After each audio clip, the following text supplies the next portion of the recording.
श्री अमृतवल्ली नायिका समेत श्री हरितवारण परब्रह्मणे नमः। अस्मद्गुरुभ्यो नमः। अस्मत्सर्वगुरुभ्यो नमः। श्रीमते रामानुजाय नमः। श्रीमद्दासरथे महागुरवे नमः। नीलातुङ्गस्तनगिरितटे शुद्धमुद्बोध्य कृष्णं पारार्धं स्वं श्रुतिसरसिरसिद्धमध्यापयन्ति सोच्छिष्टायां सृजनिगलितं या बलाकृतभुक्ते गोदादस्यै नमैदमिदं भूय एवास्तु भूयः அன்னவயல் புதுவை ஆண்டாள் அரங்கற்கு பன்னு திருப்பாவை பல்பதிகம் இன்னிசையால் பாடிக் கொடுத்தாள் நற்பாமாலை பூமாலை சூடிக் கொடுத்தாளைச் சொல்லு சூடிக் கொடுத்த சுடற்கொடியே தொல்பாவை பாடி அருளவல்ல பல்வலையாய் நாடினி வேங்கடவர்க்கு என்ன விதி என்ற இம்மாற்றம் நாம் கடவா வண்ணமே நல்கு. ஆண்டாள் திருவடிகளே சரணம். இன்றைய பாசுரம் ஆச்சரியமான பாசுரம். மாரிமலை முழஞ்சில் மன்னி கிடந்துறங்கும் சீரிய சிங்கம். பாசுரம் போன பாசுரத்தில் பார்த்தோம். அங்கன் மான்யாலத்து அரசர் அபிமான பங்கமாய் வந்து நின் பள்ளி கட்டில் கீழே சங்கமிருப்பார் போல். என்ன மகாராஜ் இது சவுண்ட் அங்கே தான் ஏற்றணும். அந்த அந்த மாஸ்டர்னு ஒன்று இருக்கும், அது கொஞ்சம் திருப்பி விட்டா வந்துடும். அங்கன் மான்யாலத்து அரசர்னு பெரிய பெரிய அரசர்கள் ராட்சசர்கள் எல்லாருமே என்ன பண்ணான்னா ஒரு கட்டத்துக்கு அப்புறமா நம்மளால் முடியாது அப்படின்னு ஒரு நிலை ஏற்படுறது. என்ன ஏற்பட்டோன்னே என்ன பண்ணானுங்களா, மாற்றாரை மாற்றழிக்க அவனுடைய அந்த எதிரிடத்தில் இருக்கக்கூடிய அந்த எதிர்க்கும் தன்மையை அழிக்கிறான்.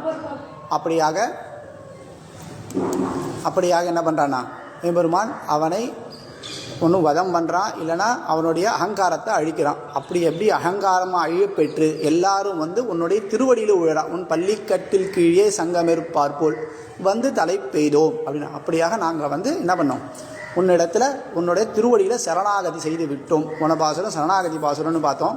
செய்து விட்டோம்.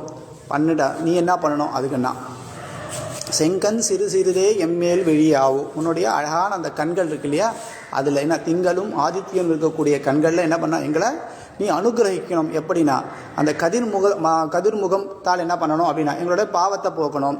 அந்த மதிமுகத்தால் என்ன பண்ணால் எங்களை அனுகிரகிக்கணும். என்ன பண்ணால் எங்களுக்கு மோட்சம் கொடுக்கணும். அந்த மோட்சத்துக்கு என்ன வேணும்னா அந்த பறைன்னு சொல்லக்கூடிய வாத்தியங்கள் வேணும். அது கொடுக்குறேன், நீ உன்னுடைய வாய் நென்னலே வாய் நேர்ந்தான் அப்படின்னா நேற்றே கொடுக்குறேன் நீ சொன்ன, அதை வந்து நீ எனக்கு கொடு அப்படின்னு கேட்குறா. எழுந்துக்கல. இப்போ என்ன பண்ண நல்லா புகழ்ந்து எழுந்து கண் திறந்து பார்த்துட்டான். ஆனால் வந்து சேரலை, இவ இடத்துல வந்து சேரலை. கண்ணு திறந்துட்டான்னு தெரிஞ்சு போச்சு. என்ன பண்ணுறான்னா நீ கண்ணை திறந்துட்டேன்னு தெரிஞ்சு போச்சு, நீ எழுந்து வரணும் அப்படின்றா. எப்படி எழுந்து வரணும் அப்படின்றத பற்றி இந்த பாசுரத்தை எப்படி வந்து நீ எங்களுக்கு அனுகிரகம் பண்ண வேண்டும்ன்ற இந்த பாசுரத்தை சொல்கிறா. இதில் வந்து சீரிய சிங்கம் அப்படின்றது என்னென்னா நிருசிம்மாவதாரத்தை பற்றி சொல்கிறான். இந்த ஒரு சிங்கமானது எப்படி இருக்குமோ, காட்டுக்குள்ளே இருக்குமோ அப்படின்னு சொல்லுங்கன்னா நிருசிம்மாவதாரத்தை பற்றி சொல்கிறா. இந்த நிருசிம்மாவதாரம்ன்றது ரொம்ப விசேஷமான அவதாரம். அதாவது தசாவதாரங்கள்லேயே யார் அழகு அப்படின்னு ஒரு போட்டி வச்சாலாம். நம்ம யார் சொல்லுவோம், கிருஷ்ணனை சொல்லுவோம், இல்லை அழகாக இருக்கக்கூடிய சின்ன பையன் வாமனன்னு சொல்லுவோம் இல்லையா, இல்லை மச்சம் குருமெல்லாம் இருக்குது, அதெல்லாம் மீன் நல்ல கலர், இந்த கோல்டன் ஃபிஷ் அதெல்லாம் சொல்கிறா இல்லையா, அதுபோல் மீனை சொல்லலாம். இப்படி எல்லாம் ஒவ்வொருத்தராக ஒன்று டிஸ்கஸ் பண்ணிட்டே இருக்கலாம். கடைசியில் என்ன பண்ணுறான்னா இல்லை ஒருத்தர் தான் அப்படின்ட்டார். யார் அப்படின்னா அவரை தான் நிருசிம்மன் அப்படின்ட்டாராம். எல்லாருக்கும் ஆச்சரியம், என்னடா அது நிருசிம்மனை நம்ம பார்த்தாலே பயம். எப்படி பயம் அப்படின்னா இந்த நிருசிம்மாவதாரம் எடுத்து அந்த ஹிரண்யகசிபுவை வதம் பண்ணிட்டான். பண்ணதுக்கப்புறம் உக்ரமாக இருக்கான். அந்த உக்ரமாக இருக்கும்போது யாருமே கிட்ட போகல. 33 அப்படின்னு சொல்லக்கூடிய 33 கோடி தேவர்கள் எல்லாரும் சுற்றி இருக்கிற கிட்ட போகல. மகாலட்சுமி உள்பட. மகாலட்சுமி பயந்துடுறா. இப்போ என்ன பண்ணான்னா பிரகல்லாதன் போய் ஒரு பாட்டு பாடுறான். பாடினதுக்கப்புறம் என்னன்னா அவனை இறக்குறான். பிரகல்லாதனுக்கு இறங்கினான், பிரகல்லாதனுக்காகவே இறங்கினான். அப்புறம் பிரகல்லாதன் பாட இறங்கினான். வதானதுக்கப்புறம் வந்தது யாருக்காக, பிரகல்லாதனுக்காக. சரி, வந்து நல்லா உக்ரமாயிட்டான். என்ன என்னுடைய ஒரு பக்தனுக்கு ஒரு கெடுதல்னா அவன் உக்ரமாயிட்டானா, அவன் சீரிய சிங்கமாகறானா, அந்த சிங்கமாக பிறந்தான்ட்டான். அப்படியான இந்த நிருசிம்மாவதாரன்றது ரொம்ப விசேஷமானது. அது யாருக்காக எடுத்தான் அப்படின்னா பிரகல்லாதனுக்காக எடுத்தான். ஒரே ஒரு அவதாரம், ஒரே ஒரு நபருக்காக, ஒரே ஒரு முகூர்த்தத்தில் எடுத்தது. அது விசேஷம். அதனால தான் இன்றைக்கும் ஷோலிங்கர்னு போனீங்கன்னா ஷோலிங்கரில் ஒரு 24 நிமிஷம் சொல்லுவாள் ஒரு முகூர்த்த காலம். அந்த ஒரு முகூர்த்த காலத்தில் அங்கே இருக்கணும். இருந்தானா நமக்கு விசேஷம், மோட்ச பிராப்தின்றா. ஏன்னா அது நமக்கு மோட்சத்துக்கு வழி கொடுக்கணும். அப்படியாக இந்த பிரகல்லாதன் சரித்திரம் என்ன அப்படின்னா ஹிரண்யாக்ஷன் ஹிரண்யகசிபுன்னு 2 பேர். இந்த இவர் ஹிரண்யர்கள்னு பேர். ஹிரண்யாக்ஷன் ஹிரண்யகசிபுன்னு இந்த ஹிரண்யாட்சன்றவன் தான் இந்த பூமாதேவி கூட்டு போய் கடலுக்குள்ளே வச்சுட்டான். அது வராக அவதாரத்தில் அவர் என்ன பண்ணார், எடுத்துகிட்டு வந்து தன்னுடைய கோரப்பல்ல வச்சுட்டார்னு பார்த்தோம் இல்லையா. அந்த சமயம் என்னன்னா ஹிரண்யாட்சனை அவன் வதம் பண்ணிட்டான் இல்லையா. எம்பெருமான் வராக வதம் பண்ணிட்டான் இல்லையா. வதம் பண்ணதுக்கப்புறம் அவனுடைய தம்பி ஹிரண்ய கசிபு அப்படின்னு பேர். ஹிரண்யம்னா தங்கம்னு அர்த்தம், கசிபுனா வஸ்திரம்னு அர்த்தம். இவன் தங்க வஸ்திரங்கள் அணிந்து இருக்கக்கூடியவனா அவ்வளோ. ஏன்னா முள்ளோகத்தையும் ஆண்டுட்டு இருக்கான், எல்லாம் இருக்கு இல்லையா. அதனால் என்ன சொல்கிறான், இப்போ நான் தான் பெருமை என்ன, நான் தங்கத்தில் ஒரு சட்டை கொடுக்குறப்ப புதுசாக இதுன்னு, இப்போ இல்லை நாங்கள் என்னைக்கோ பண்ணிட்டோம் அப்படின்றா. அப்படியாக ஹிரண்ய கசிபுன்றவன் என்ன பண்ணுறான்னா இந்த பெருமான் மேலே பயங்கர கோபமாக இருக்கேன், என்னுடைய அண்ணாவை கொண்டுட்டேன், இப்போ நான் என்ன பண்ணோன்னா அந்த கோபம் வருது. அந்த கோபம் எம்பெருமானை எதிர்க்கிறான். நிறைய பேர் பார்க்குறோன்னா எம்பெருமான் சிசுபாலன் என்ன பண்ணான், ருக்மிணி தூக்கின்னு போயினதுக்காக சாதாரண விஷயம் தான், அவன் தெரியாது விஷயம் தெரிஞ்சிருந்தால் அவன் பண்ணிருக்க மாட்டான். இல்லை தெரிஞ்சே பண்ணுறான். ஏன்னா திரும்பி சீக்கிரம் நான் வந்து திரும்பி வைகுண்டத்துக்கு போகணும், துவாரபாலகா இல்லையா, அதுக்காக போகணும்னு போகிறான். இப்போ என்ன பண்ணுறான்னா ஹிரண்யாட்சன் ஹிரண்ய கசிபு என்ன பண்ணுறான்னா தான் தேடி போய் எம்பெருமானை வர வைக்கிறான். ஏன்னா இந்த பிறவி முடியணும், முடிஞ்சால் அடுத்த பிறவி, அதுவும் முடிஞ்சதுன்னா அதுக்கு அடுத்த பிறவி, அதுவும் முடிஞ்சதுன்னா என்ன எடுத்துனா நேராக திருப்பியும் வைகுண்ட பிராப்தம். இப்போ நமக்கு வைகுண்ட பிராப்தத்துக்கு இது பண்ணால் நடக்கும்னா நம்ம அது பண்ணிடுவோம் இல்லையா. அது மாதிரி இவனும் என்ன பண்ண, திருப்பி நான் வைகுண்டத்துக்கு போனேன் என்ன பண்ணால் சீக்கிரமாக நான் வதமாயிடணும். அப்போ என்ன பண்ணுறான்னா இல்லாத அட்டுழியெல்லாம் பண்ணுறான், பெருமாளையே நேராக கூப்பிட்றான், இதெல்லாம் பண்ணுறான் இல்லையா. அப்படியா பெருமாள் மேலே துவேஷத்தை வளர்த்துட்டான் கம்சனை போல. நல்லா துவேஷத்தை வளர்ந்துன்னு என்ன பண்ணுறான்னா இனிமேல் பெருமானே கிடையாது, நான் முன்லோகத்தில் ஆண்டுட்டேன். எப்படின்னா இவன் பிரம்மாவை நோக்கி தபஸ் பண்ணுறான். தபஸ் பண்ணி என்ன பண்ணுறான்னா எனக்கு சாகாவரம் வேணும்னு கேட்குறான். எல்லாரும் கேட்குற எல்லா ராட்சஸும் கேட்குற ஒரே ஒரு விஷயம், சாகாவரம் கொடுன்றான். சாகாவரம்லாம் என்னால் கொடுக்க முடியாது, வேறு ஏதாவது கேளுன்றான். சரி என்ன பண்ணுறான், மனுஷனாலேயோ மிருகத்தாலேயோ பசுக்களாலேயோ பட்சிகளாலேயோ வீட்டுக்கு உள்ளேயோ வீட்டுக்கு வெளியிலையோ எந்த விதமான ஆயுதங்களாலேயோ ராட்சசர்களாலேயோ தேவர்களாலேயோ நான் சாகக்கூடாது அப்படின்ட்டான். இருக்கிற எல்லாராலையும் சாகக்கூடாதுன்னா அப்போ சாவில்லைன்னு தான் அர்த்தம். கரெக்டா. பிரம்மா என்ன பண்ணிட்டான், ததாஸ்துட்டான் இல்லையா. அப்போ இந்த பிரம்மா கொடுத்த வாக்கை இவன் என்ன பண்ணணும், அதுக்கேற்ற மாதிரி ஒரு அவதாரம் பண்ணணும். அந்த அவதாரத்துக்காக வெயிட் பண்ண என்ன பண்ணலான்னு வெயிட் பண்ணுறேன். ஏன்னா இது வந்து கொஞ்சம் கஷ்டமான ஒரு அவதாரம் இல்லையா. எப்படி இவ்வளோ இஃப் அண்ட் பட்ஸ் இருக்குது, இந்த இஃப் அண்ட் பட்ஸை தாண்டி நம்ம வந்து என்ன பண்ண ஒரு அவதாரம் எடுக்கணும் அப்படின்னு பெருமாள் வெயிட் பண்ணிட்டு இருக்கானா. அப்போ என்ன பண்ணுறான்னா வெயிட் பண்ணிட்டு இருக்கான். வெயிட் பண்ணிட்டு இருக்கும்போது பிரகலாதனை வச்சு தான் வந்து இந்த இதுக்கு இந்த அவதாரத்துக்கு ஒரு காரியம் ஒரு காரணமாக பிரகலாதனை வளர்க்குறான், பிரகலாதனை கொண்டு வரான். எப்படின்னா இந்த ஹிரண்ய கசிபுவுக்கு பையன் பிரகலாதன். இவன் பறக்கும்போதே இவன் போகும்போதே இவன் பிரகலாதன் வந்து பிறக்கும்போதே என்ன அப்படின்னா நாரதர் வந்து கர்ப்பத்தில் இருக்கும்போதே எம்பெருமானுடைய நாமத்தை சொல்கிறான். நாரதர் என்னன்னா நாராயணனே பரதெய்வம், நாராயணனே நமக்கே பறை தருவான்னு ஆண்டாள் வரத்துக்கு முன்னாடி நரசிம்மாவதாரத்திலே சொல்லிட்டான். நேராக போய் நாரதர் என்ன சொல்கிறார், நாராயணனே நமக்கே பறை தருவான், அதனால் அவனே ஸ்மரிச்சின்று உனக்கு மோட்சம் கிடைக்கும், அந்த மோட்சத்துக்கு அவன் தான் காரணம் அப்படின்ற ஒரு விஷயத்த சொல்லிட்டான். இது கர்ப்பத்தில் இருக்கும்போது. அதனால தான் இன்றைக்கும் ஆற்றுல ஒரு பொண்ணு கர்ப்பமாக இருக்கும்போது எப்படிலாம் இருக்கணும்னா அங்கே சுற்றி முற்றி ரொம்ப சண்டை போடுறது, கூச்சல் போடுறது, இல்லை ஏதாவது கெட்ட வார்த்தையில் பேசுறது, இல்லை திட்டின்னு இதெல்லாம் பண்ணான்னா அந்த குழந்தை கிரகிச்சுக்கும். எப்படி அப்படின்னா இந்த அர்ஜுனனுடைய பையன் அபிமன்யுன்னு பேர். அபிமன்யு வந்து கர்ப்பத்தில் இருக்கான். கர்ப்பத்தில் இருக்கும்போது அர்ஜுனன் வந்து எப்படி வந்து இந்த இதில் வந்து பத்ம வியூகத்தில் போய் சக்கர வியூகத்தில் போய் உள்ளே போய் சண்டை போட்டு திருப்பி எப்படி வெளில வர்றது அப்படின்னு அவன் மனைவி கேட்குறான். மனைவி கிட்ட சொல்லிட்டு இருக்கான். இந்த மனைவி கிட்ட சொல்ல என்ன பண்ணா உள்ளே இருக்கிற கர்ப்பத்தில் இவனுக்கு கேட்கறது. அது சொல்லிட்டு இருக்கும்போது எப்படி உள்ளே போனோம் அப்படின்றத சொல்லி முடிக்கும்போது இவன் தூங்கிட்டான். தூங்கினோன்னு என்ன ஆயிடுதுன்னா எப்படி வெளில வர்றதுன்றது தெரியல. இவன் தூங்கினோன்னு அவனும் தூங்கிட்டான். தூங்கினாலும் இவனுக்கு எப்படி வெளில வருதுன்னு தெரியல. மற்ற எல்லா வித்தையும் கற்றுட்டு இருக்கான். இந்த சக்கராயுதத்துலேருந்து எப்படி வெளில வருது அப்படின்னு பார்த்தா சக்கர வியூகத்துலேருந்து எப்படி வெளில வருதுன்னு பார்த்தா இவனுக்கு தெரில. இவன் சொல்கிறான் நான் அப்புறம் பெரியப்பாலாம் இருக்கா இல்லையா அர்ஜுனனோட அப்போ பெரியப்பா இவர் யுதிஷ்டிரன் கேட்குறார், உனக்கு வரது தெரியாது இல்லையா, நீங்கள் போனால் மாட்டின்றுவ கஷ்டம் அப்படின்னா, நீங்கள் இத்தனை பேர் இருக்கீங்க இல்லையா, நான் போகிறேன்ல பின்னாடியே நீங்களும் வாங்கோ, சக்கர வரும்போது உங்களோட நான் வந்துடுறேன், உங்களுக்கு தெரியும் இல்லையா, ரிட்டன் வருது உங்களுக்கு தெரியும் இல்லையா, உள்ளே போகிறது தானே கஷ்டம், வெளில வருது உங்களுக்கு தெரியும், நீங்கள் உங்களோட வந்துடுறேன்னு அந்த பிளானோட உள்ளே போகிறான். அதுக்கு நடுவில் அவளை தடுத்துடுறான். அபிமன்யு மட்டும் உள்ளே போகிறான், மற்றெல்லாம் தடுத்துடுறான். இந்த அபிமன்யுன்றது ரொம்ப விசேஷமான ஒரு பிறவி. அவனோட புகழ்ன்றது சாதாரண புகழ் இல்லை. அவன் மட்டும் இருந்திருந்தான்னா அர்ஜுனன் ஒன்றுமே இல்லைன்ற அளவுக்கு இருந்தானான். ஏன் இந்த அபிமன்யுக்கு இவ்வளோ விசேஷம்னா இவன் வளர்ந்தது யாருக்கிட்டனா நம்ம கிருஷ்ணன்கிட்ட வளர்ந்தான்.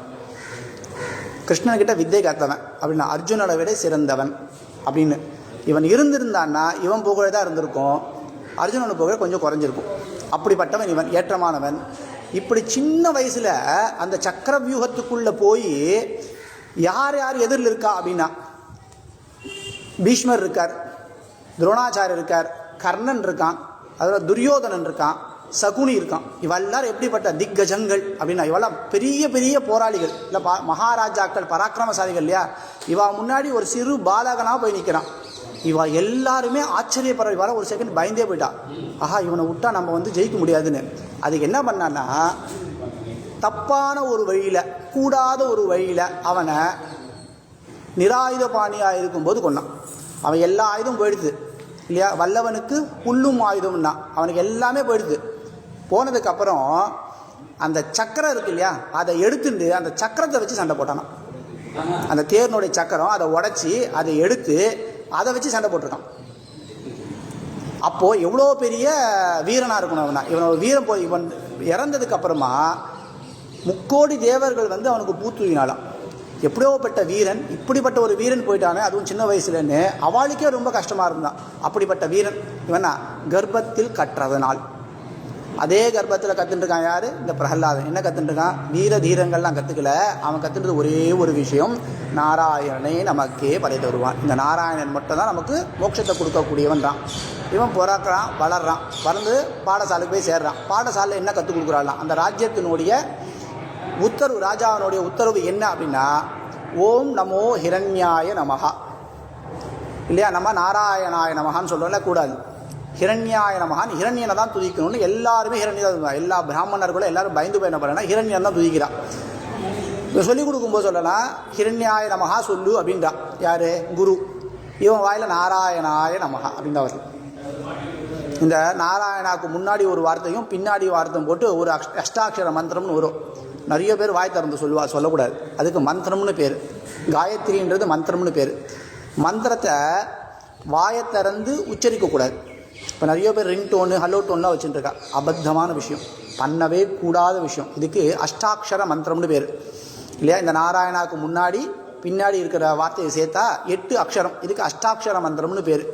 இது ரகசியங்களில் ஒன்று. இது வந்து நம்ம பேணி காக்கணும். எப்படின்னா பழைய காலத்தில் இப்போ ராமானுஜருக்கு அப்புறம் தான் இதெல்லாம் நமக்கு ஓரளவுக்கு தெரிஞ்சிருக்கு. அது முன்னாடிலாம் ரொம்ப ரகசியமாக இருக்கக்கூடிய, இதுக்கு ரகசிய கிரந்தம்னு பேர். ரகசியத்திரைய சாரம்னு சொல்லுவோம். அதில் இது முக்கியமான ஒன்று அஷ்டாட்சர மந்திரம்னு. இந்த அஷ்டாட்சர மந்திரம் சொல்லக்கூடாது, வாயை திறந்து சொல்லக்கூடாது. காயத்ரி வாயை திறந்து சொல்லக்கூடாது. நம்ம மந்திரங்கள்லாம் என்ன பண்ணணும் அப்படின்னா மனசில் ஸ்மரிக்கணும் இல்லையா. இந்த நாம் இப்போது அஷ்டாட்சர மந்திரம் எப்போ சொல்கிறா, காயத்ரி மந்திரம் எப்போ சொல்கிறா? காயத்ரி மந்திரம் ஒரு பையனுக்கு எப்போ தெரியுமா வருது? உபநயனத்தின் போது வருது. அந்த காயத்ரி மந்திரத்தை எப்படி சொல்கிறா பார்த்துருக்கீங்களா? உபநயனம் ஆகும்போது துணி வச்சு மூடின்றுவா. அந்த துணி வச்சு மூடிண்டு அப்பா பையனோட காதோட ஒவ்வொருத்தர் போய் சொல்லுவாள். அது யாருன்னா இவா 2 பேரை தவிர 3ஆவது பக்கத்தில் இருக்கக்கூடிய வாத்தியார் கூட கேட்காது இல்லையா. பக்கத்தில் வாத்தியார் இருப்பான், வாத்தியார் சொல்லுவான், நீ காயத்ரி மந்திரத்தை சொல்லு அப்படின்வான். இவன் அப்பா என்ன பண்ணுவான்னா காயத்ரி மந்திரத்தை சொல்லுவான். இவன் காயத்ரி மந்திரத்தை சொல்ல அந்த பையனும் காயத்ரி மந்திரத்தை சொல்லுவான். அப்போ தான் உபதேசம் ஆகுது அவனுக்கு. அப்போ எப்படி உபதேசம் இருந்தான்? துணி வச்சு மூடிண்டு அதுக்கு உபதேசம் பண்ணுறது இது. அப்போ அதை வாயை திறந்து சொல்லக்கூடாது. சரி, ஆற்றுல காயத்ரி பண்ணுறோம் இல்லையா, சந்தியாவந்தனம் பண்ணும்போது அந்த காயத்ரி அந்த பையனுக்குன்னா உபநயனம் ஆகிடுது. ஆனோடனே ஃபஸ்ட்டு ஆரம்பிக்கிறது மாத்தியானிக்கம். பிராத்தத் சந்தியா, மாத்தியானிக்கம், சாயம் சந்தியா, இது 3 பண்ணோம் இல்லையா. எல்லா பசங்களும் முதல்ல ஆரம்பிக்கிறது மாத்தியானிக்கம் தான். ஏன் அப்படின்னா கார்த்தால பூனல் ஆகிடும். பூனல் ஆகும்போது பிராத்தத் சந்தியா காலம் முடிஞ்சு போயிடும். இவன் ஆரம்பிக்கும் போதே மாத்தியானிக காலம் தான் ஆரம்பிக்கும். அப்போ அந்த மாத்தியானிக காலத்தில் அவன் முதல்ல ஆரம்பிக்கணும், மாத்தியானிக சந்தியா ஆரம்பிக்கணும். அப்போ அவன் காயத்ரி பண்ணும்போது என்ன பண்ணணும்னா ஒரு துணி மூடிண்டு தான் பண்ணணும். துணி மூடிண்டு மனசுக்குள்ளே ஸ்மரிக்கணும், வாயை திறந்து சொல்லக்கூடாது. காயத்ரி மந்திரம் பண்ணும்போது வாயை திறந்து சொல்லக்கூடாது. ஏன் துணி வச்சு மூடிக்கணும் கையை அப்படின்னா, சமஸ்கிருதத்தில் இந்த கட்டை விரல்னு ஒன்று இருக்குது, ஆள்காட்டி விரல், இந்த மற்ற விரல்களாக இருக்குல்ல, இது எல்லாமே ஸ்திரீலிங்கத்தில் வரக்கூடியது, இது புருஷலிங்கத்தில் வரக்கூடியது. இது ரெண்டும் சேரறதுனால என்ன பண்ணால் கை கண்ணு துணி வச்சு மூடிட்டு தான் பண்ணணும் அப்படின்றது விதி. அப்படியாக இந்த அஷ்டாட்சர மந்திரம், இந்த காயத்ரி மந்திரம்லாம் என்ன பண்ணணும்னா மனசில் ஸ்மரிக்கணுமே தவிர வாயத்தவன் சொல்லக்கூடாது. இப்போ அதை என்ன பண்ணுறான்னா எல்லாருமே ஹலோ டோனு, ரிங் டோனு, சில பேர் ஜபமே பண்ணிட்டு பஸ்ஸில் போகும்போது ஜபம் அதெல்லாம் பண்ணவே கூடாது. இந்த மந்திரங்கள்லாம் சொல்லும்போது நிஷ்டையாக இருக்கணும். எப்படின்னா ஒரு இடத்துல உட்காந்துட்டு சங்கல்பம் பண்ணிட்டு இது மாதிரி இந்த மந்திரத்தை நான் வந்து சங்கல்பம் பண்ணிட்டு தான் நான் இந்த சொல்ல போகிறேன். இந்த காயத்ரி இப்போ சந்தியாவந்தில் என்ன சொல்கிறோம், காயத்ரி மகாமந்திர ஜபம் கரிஷ்யே அப்படின்னு சொல்கிறோம். சங்கல்பம் பண்ணிட்டு தான் சொல்கிறோம். சங்கல்பம் பண்ணாமல் இந்த மந்திரங்கள்லாம் சொல்லக்கூடாது இல்லையா. அப்படிப்பட்ட விசேஷமான இந்த அஷ்டாட்சர மந்திரம் இது என்ன சொல்லணும், அந்த அஷ்டாட்சர மந்திரம் கிடையாது, இன்னும் ஹிரண்யாய நமஹா தான் நீ சொல்லணும் அப்படின்னு ரூல் போட்டான். எல்லாரும் சொல்லிட்டு இருக்கா. இந்த வாத்தியார் கூப்பிட்டு சொல்கிறான், நீ இந்த மாதிரி ஹிரண்யாய நமஹா சொல்லுன்னா இல்லை நாராயணாய நமஹான்ட்டான். இவளுக்கு தூக்கி வாரி போட்டது. ஏன்னா இவன் அப்பா தான் சொல்ல சொன்னதே, இவனே சொல்லிட்டான்னா நாளைக்கு இவன் அப்பா வந்து எங்கிட்ட கேட்பான்ல, நீ என்ன சொல்லி கொடுத்த, தப்பா சொல்லி கொடுத்தியான்னு கேட்பான் இல்லையா. இது சொல்லி கொடுத்துருங்க, என்ன சொன்னாலும் கேட்க மாட்டான். எல்லாருக்கிட்டையும் என்ன சொல்லனா, நான் நாராயணாய நமஹா தான் சொல்லுவான் அப்படின்னு சொல்லி நாராயண நமஹா தான் சொல்லிட்டு இருக்கான். ஒரு கட்டத்தில் என்ன பண்ணா, அவன் அம்மாவுக்கு குழந்தையை பார்க்கணுன்னு ஒரு ஆசை. இப்போ நம்ம என்ன பண்ணோம், பாடசாலைக்கு அனுப்பிச்சிட்டோம் குழந்தைங்களை இல்லையா. அந்த பாடசாலைக்கு போகிறது, இப்போ எங்கள் அண்ணா பையன் பாடசாலை செஞ்சுட்டு இருக்கா 2 பேரும். என்ன பண்ணுவோன்னா, தீபாவளிக்கு ஒரு 10 நாள் இல்லையா, அப்புறம் கத்திரிக்கு ஒரு 20 நாள், உங்கள் பையனும் உங்கள் பேரன் வராலே அது போல் இந்த 2 நாள், இந்த 2 நேரம் மற்ற நேரத்தில் பார்க்க முடியாது, அங்கேயே தான் இருக்கணும் ஃபுல்லாக. ஏதோ உடம்பு கிடம்பு செல்லாலும் அவளே பார்த்துட்டுருவா, தள்ளிக்கே சாப்பிட்றது எல்லாமே அங்கே தான் இல்லையா. அப்போ திடீர்னு இவன் அம்மா அப்பாவுக்கு என்ன இருக்கணும், ஒரு தடவை போய் பார்க்கணும்னு தோணுது. என்ன பண்ணா, அப்புறம் போய் அவகிட்ட ஃபோன் பண்ணி கேட்டு ஒரு நாள் வந்து பார்க்குறோம் அப்படின்னா, சரி வாங்க பிரதமையில் வாங்க, பிரதமையெல்லாம் இது அத்தியனம் இருக்காது, அப்போ ஃப்ரீயாக தான் இருப்பா, பசங்களாம் விளையாடி இருந்தா இருப்பா, நீங்கள் வந்து பார்த்துட்டு போங்க அப்படின்னு வச்சுட்டு இருக்கா இல்லையா. அதுபோல் இவ அம்மா அப்பா பார்க்கணும், அம்மாவுக்கு பார்க்கணுன்னு இருக்கான். அப்போ சரி சொல்லி அனுப்புங்க, கூட்டின்னு சொல்லுங்கன்னா சரி சொல்லி அனுப்பிச்சு கூட்டின்னு வரா. ஏன்னா ஒரு 2-3 வருஷம் படிச்சுட்டான். ஏன்னா 2-3 வருஷம் ஆயிடுச்சுன்னு கூப்பிட்றா. வந்து கூப்பிடுவாப்பா சொல்லுப்பா, உனக்கு என்ன தெரியும், தெரிஞ்சிருந்து சொல்லு அப்படின்னா, நாராயண ஸ்மரணம் அதுதான் உசத்தியானது, நாராயணன் தான் நமக்கு பறை தரக்கூடியவன் அப்படின்னா.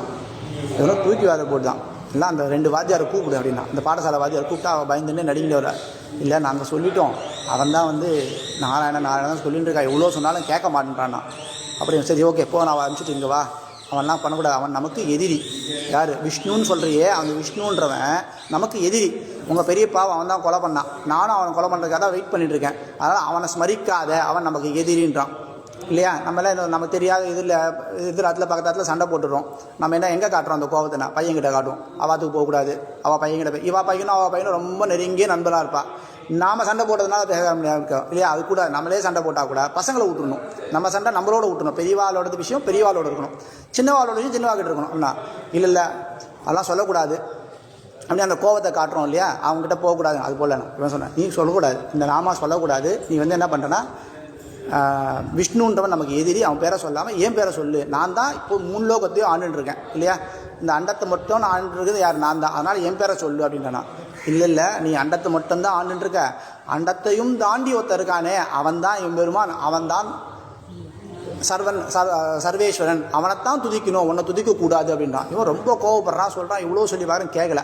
கடைசியில் ஒரு முடிவு கொண்டான், இதுதான் ராட்சச புத்தின்றது. என்ன, பையனையே கொண்டுட்டான், என்னால் முடியாது, பார்க்கலாம் முடியாது, நீங்களே கொண்டு போய் கொண்டுடுங்கண்ணே. யானை மெரிக்க சொல்கிறா, மெரிக்கிறான், சாகலை. மலை மேலேருந்து தூக்கி போட சொல்கிறா, சாகலை. மலை அப்போ என்ன பண்ணுறானா, எப்போ எது பண்ணாலும் தூக்கி போடும்போது நாராயணான்றான். இந்த நாராயணான்ற வார்த்தை என்னாச்சு ஏற்கனவே பார்த்தோம். இந்த நாரதர் என்ன பண்ணுறாருனா, நான் தான் உன்னை நாராயணா ஸ்மரிச்சுட்டு இருக்கேன், என்னை விட யார் ஸ்மரிக்கிறா அப்படின்னா, சரி அந்த நாராயணாக்கு என்ன பொருள் அது சொல்லுங்க அப்படின்னா, அதனால என்ன நமக்கு என்ன மேன்மை ஏற்படும்னா, அவ்வளோதான் நான் சொல்கிறேன் வா அப்படின்னு சொல்லலை, உனக்கு ப்ரூவே பண்ணுறேன் வா அப்படின்னு பெருமாள் கூப்பிட்டு நேராக கீழே இருக்கிற பூச்சி, அந்த பூச்சிக்கு வாயில் போய் சொல்லு அப்படின்னா, பூச்சிக்கிட்ட போய் அந்த காதில் சொன்னான், இது போல் நாராயணா அப்படின்னா. பூச்சி பட்டுன்னு போயிடுது, திரும்பி கொடுக்குன்னு ஓடி வந்தான். வந்துட்டு திருப்பி என்ன பண்ணானா, இது மாதிரி ஆகி போயிடுச்சு சுவாமி அப்படின்னா. பரவாயில்ல ஒன்றும் இல்லை, இப்போ தான் ஒரு கண்ணுக்குட்டி பிறந்திருக்கு பற்றி, அந்த கண்ணுக்கிட்ட போய் சொல்லு அப்படின்னா.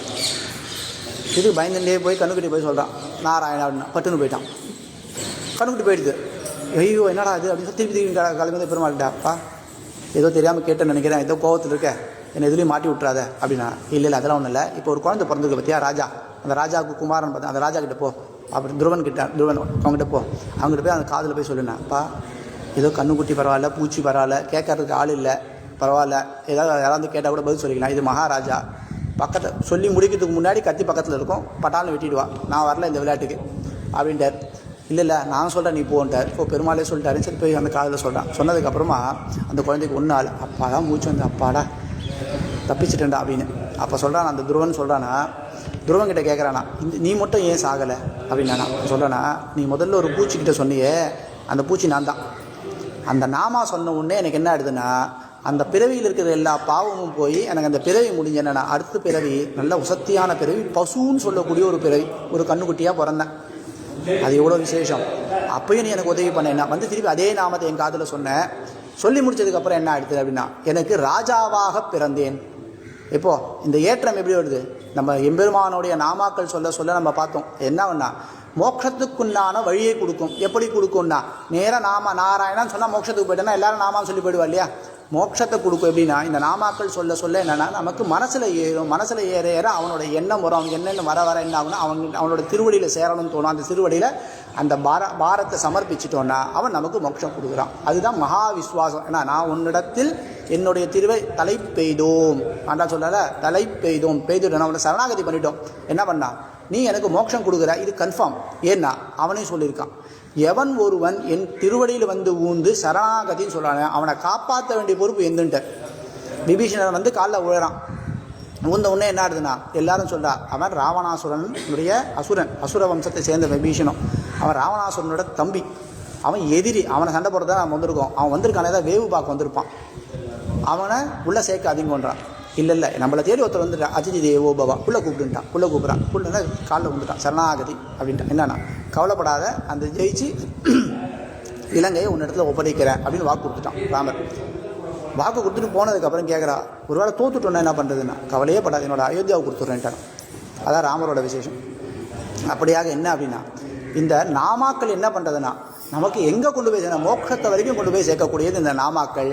அந்த நாமாக்கள் நம்ம சொல்லணும் அப்படின்றது தான் இந்த இடத்துல விசேஷம். அந்த நாமாக்களை சொல்கிறதுனால என்ன இவனுக்கும் கோவப்படுறான். யார்? ஹிரண்யகசிபு கோவப்படுறான். என்ன பண்ணான், இல்லைல்ல சொல்லக்கூடாதுண்டா, கொலை பண்ணிட்டுட்டான். கொலை பண்ண ஒவ்வொரு தடவை ஒவ்வொரு முயற்சி பண்ணும்போது என்ன பண்ணுறான்னா, இவன் நாராயணான்றான். மலை மேலேருந்து தூக்கி போட்டான், நாராயணான்ட்டான். பெருமாள் கீழேன்னு தாங்கி பிடிச்சுன்றான். இது போல் என்ன நெருப்பில் கொளுத்துறான்.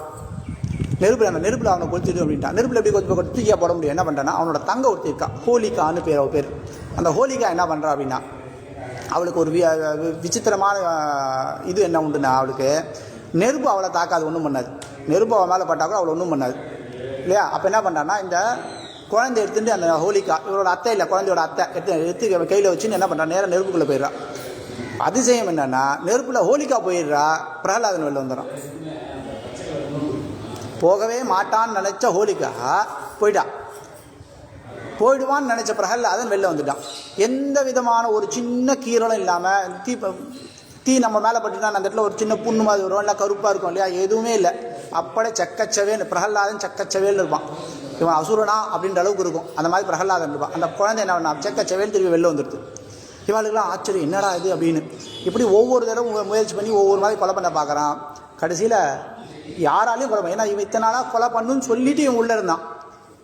இனிமே கிடையாது, நாமளே கொலை பண்ணலாம். இவனை புரிஞ்சு போச்சு, ஓஹோ எம்பெருமான் வந்துட்டான், நம்மளோட இந்த அவதாரம் முடிய போகிறது, ஹிரண்யாட்சன்னு சொல்லக்கூடிய இந்த அவதாரம் நம்ம முடிய போகிறது அப்படின்னு புரிஞ்சு என்ன பண்ணா, கூப்பிடு நரசிம்மனை அப்படின்ட்டான். கூப்பிடு பெருமாளை, உன் பெருமாளை கூப்பிடு அப்படின்ட்டான். எங்கே இருக்கான் உன் பெருமாள்னா, ஹரி எங்கே இருக்கான் அப்படின்னா, எல்லா இடத்துலையும் இருக்கான். நம்ம சொல்கிறோம்ல, இந்த டேபிளில் இருக்கான், மொபைலில் இருக்கான், கண்ணாடியில் இருக்கா, எல்லாம் பார்த்தோம்ல, மைக்கில் இருக்கா, எல்லா இடத்துலையும் இருக்கான் பெருமாள். அப்போ எங்கே இருக்கா அப்படின்னா, எல்லா இடத்துலையும் இருக்கான். சர்வத்திரன், எம்பெருமான் சர்வத்திரன். அந்த சர்வத்திரன் தான் எங்கே எல்லா இடத்துலையும் இருக்கானா. அதோ இந்த தூணில் இருக்கானா, இருக்கான். தூணிலும் இருக்கான், துரும்பிலும் இருக்கானா. இந்த தூணில் இருக்கான்ல, கூப்பிடு அப்படின்ட்டானா. தூணில் தான் இருக்கான், நீ வேணா கூப்பிடு, அவன் வருவான் அப்படின்னானா. தூணில் தான் இருக்கான் அப்படின்னு சொல்லி நான் கதை எடுத்தான். பொழுக்குன்னு ஒரு உடவடைச்சான். அந்த தூண்லேருந்து பிளந்தது. ஒரு பாதி கீழே வந்துட்டு ஒரு பாதி அப்படியே நிற்கிறது. அதுலேருந்து பெருமாள் வெளில வரான். எப்படி வரான்னா, அவன் ரெடியாக நின்றுட்டுருக்கானா. இவன் எப்போ கூப்பிடுவான், இவன் பேச்ச ஆரம்பிச்சுனே அவன் ரெடியாக வேண்டாம். எல்லா தூணில் போய் நின்றானா. இவன் எந்த தூணை சொல்லுவான், எந்த தூணை உடைக்கிறது, இல்லை தூணை சொல்ல கல்லை சொன்னானா கல்லில் போய் வச்சுட்டானா. இவன் ஆல்ரெடி சர்வத்தினால தான் இருக்கான். இருந்தால் கூட எல்லாத்துலேயும் ரெடியாக இருக்கானா. சில க்ஷேத்திரங்கள்லாம் போனால் கருட ஆழ்வாரை சேவிக்கலாம். எப்படி சேவிக்கலாம் தெரியுமா, புறப்படுறதுக்கு ரெடியாக இருக்க மாதிரி இருப்போம். திருநெல்வேலி பக்கம் போனீங்கன்னா மலைமேல் நம்பி மேலே போனீங்கன்னா, மலைமேல் நம்பிக்கை எதில் ஒரு கருடன் எப்படி பண்ணா, புறப்படுறதுக்கு ரெடியாக இருப்பான். எப்போ பெருமாள் உத்தரவு கொடுப்பான், நம்ம கிளம்பணும் ரெடியாக இருக்காரான் இல்லையா. அது போல் ரெடியாக இருக்கான் எம்பெருமான், ரெடியாக இருக்கானா. எப்போ இவன் உத்தரவு கொடுக்குறான், இவன் சொல்லிட்டா உத்தரவு நான் பிரகலாதன் எப்போ ஒரு வார்த்தை சொல்கிறானோ அதுதான் உத்தரவு. அந்த உத்தரவு எப்போ கொடுக்குறானோ, கொடுத்த உடனே நம்ம அந்த இடத்துல இருக்கணும், அந்த க்ஷணம் மாற்ற இருக்கணும். என்ன பண்ணுறானா, எல்லா இடத்துலையும் போயிருக்கானா. என்ன பண்ணான்னா, இவன் மனுஷனால் சாகக்கூடாது, சரி, மிருகத்தால் சாகக்கூடாது, மனிதனும் மிருகமும் கலந்து இல்லையா, எல்லாத்தையும் கேட்டான். மனுஷனால் சாகக்கூடாது, மிருகத்தால் சாகக்கூடாது, பறவைகளால் சாகக்கூடாது, பசுக்களால் சாகக்கூடாது, ஆற்றுக்குள்ளே சாகக்கூடாது, ஆற்றுக்கு வெளியில் சாகக்கூடாது, எந்த ஒரு ஆயுதத்தாலையும் சாகக்கூடாது. இப்போ ஆயுதம் இல்லாமல் இவனை கொலை பண்ண முடியாது இல்லையா. இப்போ எப்படி அப்படின்னா பெருமாள் இதெல்லாம் யோசனை பண்ணனா நரசிம்ஹனாக பிறந்தான். சிம்ம முகத்தோடைய மனுஷனுடைய உடம்பு வச்சுட்டு நரசிம்மனா பிறந்து என்ன பண்ணுறான்னா தூணை பிளந்து வந்தான். அங்கு அப்போது அவன் வீய தோன்றிய சிங்கபிரான். அங்கு அப்போது முன்னாடியே டிசைட் பண்ண, அந்த செகண்ட் டிசைட் பண்ண, அங்கு அப்பொழுது அவன் வீய தோன்றிய சிங்கப்பிரான். அப்படிப்பட்டவன் நரசிம்ம அவதாரம் எடுத்து என்ன பண்ணுறான்னா நேராக அந்த ஹிரண்யகசிபுவை தூக்குறான். நேராக அவனோட மாளிகை இருக்கு இல்லையா, அதான் அவனுடைய மாளிகைக்கு வாசலுக்கு வரான். வாசல் வெள்ளியும் இல்லை, வாசல் உள்ள இல்லை, நடுவில் இருக்கக்கூடிய அந்த வாசப்படியில் உட்காரான். ஆற்றுக்குள்ளேயும் சாகக்கூடாது, ஆற்றுக்கு வெளிலையும் சாகக்கூடாது. அந்த ரூலில் போயிட்டா ஆற்றுக்கு நடுவில் சரி, பகல்லையும் சாகக்கூடாது, இரவும் சாகக்கூடாது. இப்படி ஒரு வரும். அப்போ பகலில் இரவையில் அப்போ நான் அந்த சந்தியா காலம் அப்படின்னு சொல்ல அந்த சொல்லல. இப்போ 2 பொழுதுக்கு நடுவில் இருப்பது சந்தியா. அது 4 தடவை வரும். அதில் 3 தடவை நம்ம சந்தியாவந்தனம் பண்ணுவோம் இல்லையா. ராத்திரிக்கும் பகலுக்கும் நடுவில் இருக்கக்கூடியது சந்தியா. அப்போ பிரார்த்தனை சந்தியா பண்ணுறோம். அந்த நடு பகலில் வரக்கூடியது காணாமல் கோணாமல் கண்டு, கோணாமல் சூரியன் நேராக இருக்கிற இடத்துல வரும்போது அப்போ பண்ணுறோம். அந்த சந்தி வரும்போது என்ன பண்ணுறோம்னா மாத்தியானிகம் பண்ணுறோம். சாயங்காலமும் ராத்திரியும் அந்த டயத்தில் வரக்கூடிய சந்தியா, அந்த இடத்துல சாயம் சந்தியா பண்ணுறோம். அது நடுவில் அர்த்தராத்திரியில் ஒரு சந்தியா காலம் வரும். அந்த சந்தியா நமக்கு கிடையாது, ராத்திரியில் கிடையாது, அனுஷ்டானம் கிடையாது, அதை நம்ம பண்ணுறதில்ல. அப்போ என்ன பண்ணுறாங்கன்னா இந்த அந்தியம் போதில் அறிவுருவாகி அரிய அழித்தவனை. ஏன்னா எம்பெருமான் என்ன பண்ணுறான்னா அந்தியம் போதில் அந்த செகண்ட் பிறந்து என்ன பண்ணுறேன்னா அந்த சந்தியா காலம் கரெக்டான காலம். இது பகலும் கிடையாது, இரவும் கிடையாது. அப்படிப்பட்ட வேலை சந்தியா வேலையில் என்னன்னா ஆற்றுக்கு வெள்ளையும் இல்லாமல் உள்ளேயும் இல்லாமல் உட்காந்து என்ன பண்ணுறான்னா இப்போது எந்த ஒரு ஆயுதத்தாலும் இவன் கொலை பண்ணுறது, இவனை வதம் பண்ணுறது அப்படின்னா நகத்தாலே பண்ண. ஆயுதம் இருந்தால் தான் தப்பு. இவனுடைய நகம் சிங்கம்னா சிங்கத்தோட அந்த நகத்தை வச்சு அப்படி கிழிச்சான்னு பார்த்தோம் இல்லையா. அந்த சிங்கத்தினுடைய அந்த நகம் இருக்கே, அந்த நகமாக வந்தது யார் தெரியுமா? சக்கத்தாழ்வார் நகமாக வந்துட்டார். இந்த நித்திய சூரிகளுக்கு பொறுக்காது. எம்பெருமான் இல்லைன்னா அந்த இடத்துல இருக்கிறதுக்கே பொறுக்காது. ஏதோ ஒரு ரூபத்தில் ஏதோ ஒரு இடத்துல செருப்பாக கூட வந்து நிற்கிறாராம் ஆதிசேஷன். அப்படியா கொடையாக வந்து நிற்கிறேன்றாராம். அதுபோல் எப்படியானா ஓடி வந்துடுறான். எம்பெருமான் எங்கே இருக்கானோ அந்த இடம் தான் நமக்கு திருப்தி சந்தோஷம் இல்லையா. அந்த குழந்தைக்கு என்ன தோணும்? அம்மாவை விட்டு ஒரு க்ஷணம் நகர்ந்தா என்ன பண்ணோம், என்ன பண்ணுறதே தெரியாது. அது அம்மாக்கிட்டே நம்ம வாங்கி பாருங்கள், நம்மக்கிட்ட விளையாடிகிட்டே இருக்கும், சிரிச்சுட்டே இருக்கும், எல்லாம் பண்ணோம். சாக்லேட் கொடுத்தா வாங்கி கூட பாக்கெட்டில் போட்டுருக்கோம். அப்படி கையை நீட்டோன்னு வச்சுக்கலாம், அப்படி திரும்பிடும். நான் வரல பிடிச்சி இழுத்தோன்னு என்ன பண்ணான், நான் வரமாட்டேன், எம்பெருமான் விட்டு நான் வரமாட்டேன்னு இருக்கணுமா. எல்லா தேவதைகளும் நம்ம கூடுவாளாம், வா எங்கிட்ட வானா. எம்பெருமான் இருக்கான் போதும். அவன் இருக்கிற இடத்துல விட்டு நான் வரப்போகிறதில்ல, அவனை விட்டு நான் வரப்போகிறதில்ல. அவன் தான் எனக்கு கதி, நான் நிர்கதி. எனக்கு கதி கொடுக்கக்கூடிய அவன் திருவடியில் தான் நான் இருப்பேன். அந்த திருவடியை விட்டு வரமாட்டேன் அப்படின்னு அந்த திருவடியை பிடிச்சுன்னு இருக்கணும் எம்பெருமான. அதுதான் விசேஷம். அப்படியாக அவன் என்ன பண்ணானா தூணை பிளந்தான், வந்தான், அவனை சம்ஹாரம் செய்தான்னு பார்க்குறோம். அது என்னன்னா அந்த அவன் போட்ட எல்லா கண்டிஷனையும் மீறி இவன் அந்த வதம் பண்ணினான்னு பார்க்குறோம். அப்படிப்பட்ட விசேஷமான ஒரு அவதாரம் என்னன்னா நிருசிம்மாவதாரம்னு பேர். இந்த நிருசிம்மாவதாரம் பல க்ஷேத்திரங்கள் இருக்குது. இந்த தூணை பிளந்துன்னு சொல்கிறோம் இல்லையா, இந்த தூணை எங்கே பிளந்துண்டான்னா அகோபிலம் சொல்லக்கூடிய க்ஷேத்திரத்தில் தூணை பிளந்தான். அந்த அகோபிலத்தில் அந்த மலை இருக்கு இல்லையா, அந்த மலை தான் வந்து ஹிரண்யகசிபுவினுடைய மாளிகை. அந்த மாளிகையில் இருக்கக்கூடிய அந்த தூண் ஒரு பாதி கீழே வந்துட்டு ஒரு பாதி இருக்குன்னு சொன்னோம் இல்லையா, அந்த தூண் இன்னமும் இருக்குது. அதுக்கு உக்ரஸ்தம்பம்னு பேர். இப்போ நம்ம போய் மலை மேலே போய் பெருமாளை சேவிக்கிறோன்னா நவநரசிம்மர்கள் அந்த இடத்துல 9 நரசிம்மரை சேவிச்சா ஒரு திவ்ய தேசம். கஷ்டமானது, காண்பர்க்கு அரிதான கோயில்னு திருமங்கையாழ்வார் பாசுரம் இல்லையா. அதை காண்பர்க்கு எளிதான கோவிலாக மாற்றினார். யாருன்னா 45வது ஐஷிங்கர் அங்கே எல்லா இடத்துல வசதி பண்ணி கொடுத்தார். அதுக்கு முன்னாடி வரைக்கும் அங்கே போய் சேவிக்கிறது ரொம்ப கஷ்டம். திருமங்கையாழ்வார் போய் சேவிக்கிறதே கஷ்டம். அவர் என்னன்றார், காண்பர்க்கு அரிதான கோயில், ரொம்ப கஷ்டப்பட்டு சேவிக்க வேண்டிய இடம், இந்த இடம் போய் சேவிங்கோ அப்படின்னாரு. அப்படியாக என்னன்னா இந்த க்ஷேத்திரம் மாறிது. அப்போனா அந்த 9 நரசிம்மர்களை சேவிச்சா என்னன்னா ஒரு திவ்ய தேசம் சேவிச்சா டிக் போடுறார் பெருமாள். இதே போல் காஞ்சிபுரத்தில் போயிட்டு உலகளந்த பெருமாள் இருக்கார், ஊரகத்தான். அந்த க்ஷேத்திரத்தில் போய் சேவிச்சிங்கன்னா ஒரே கோவில் சேவிச்சா 4 திவ்ய தேசம் சேவிச்சது. அதில் ஓங்கி உலகளந்த உத்தமன்னு நிற்கிறான் தெரியுமா, அவன் திவ்ய தேசம் இல்லை.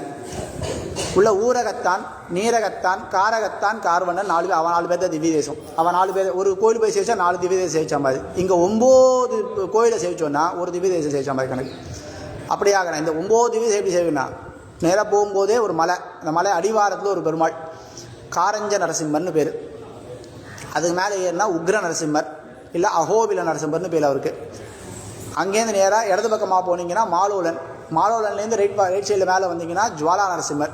இந்த ஜுவாலா நரசிம்மருக்கு இடது பக்கம் திரும்புகிற இடத்துல அந்த ஒரு ஃபால்ஸ் மாதிரி இருக்கும், அது கீழே தான் போகணும்.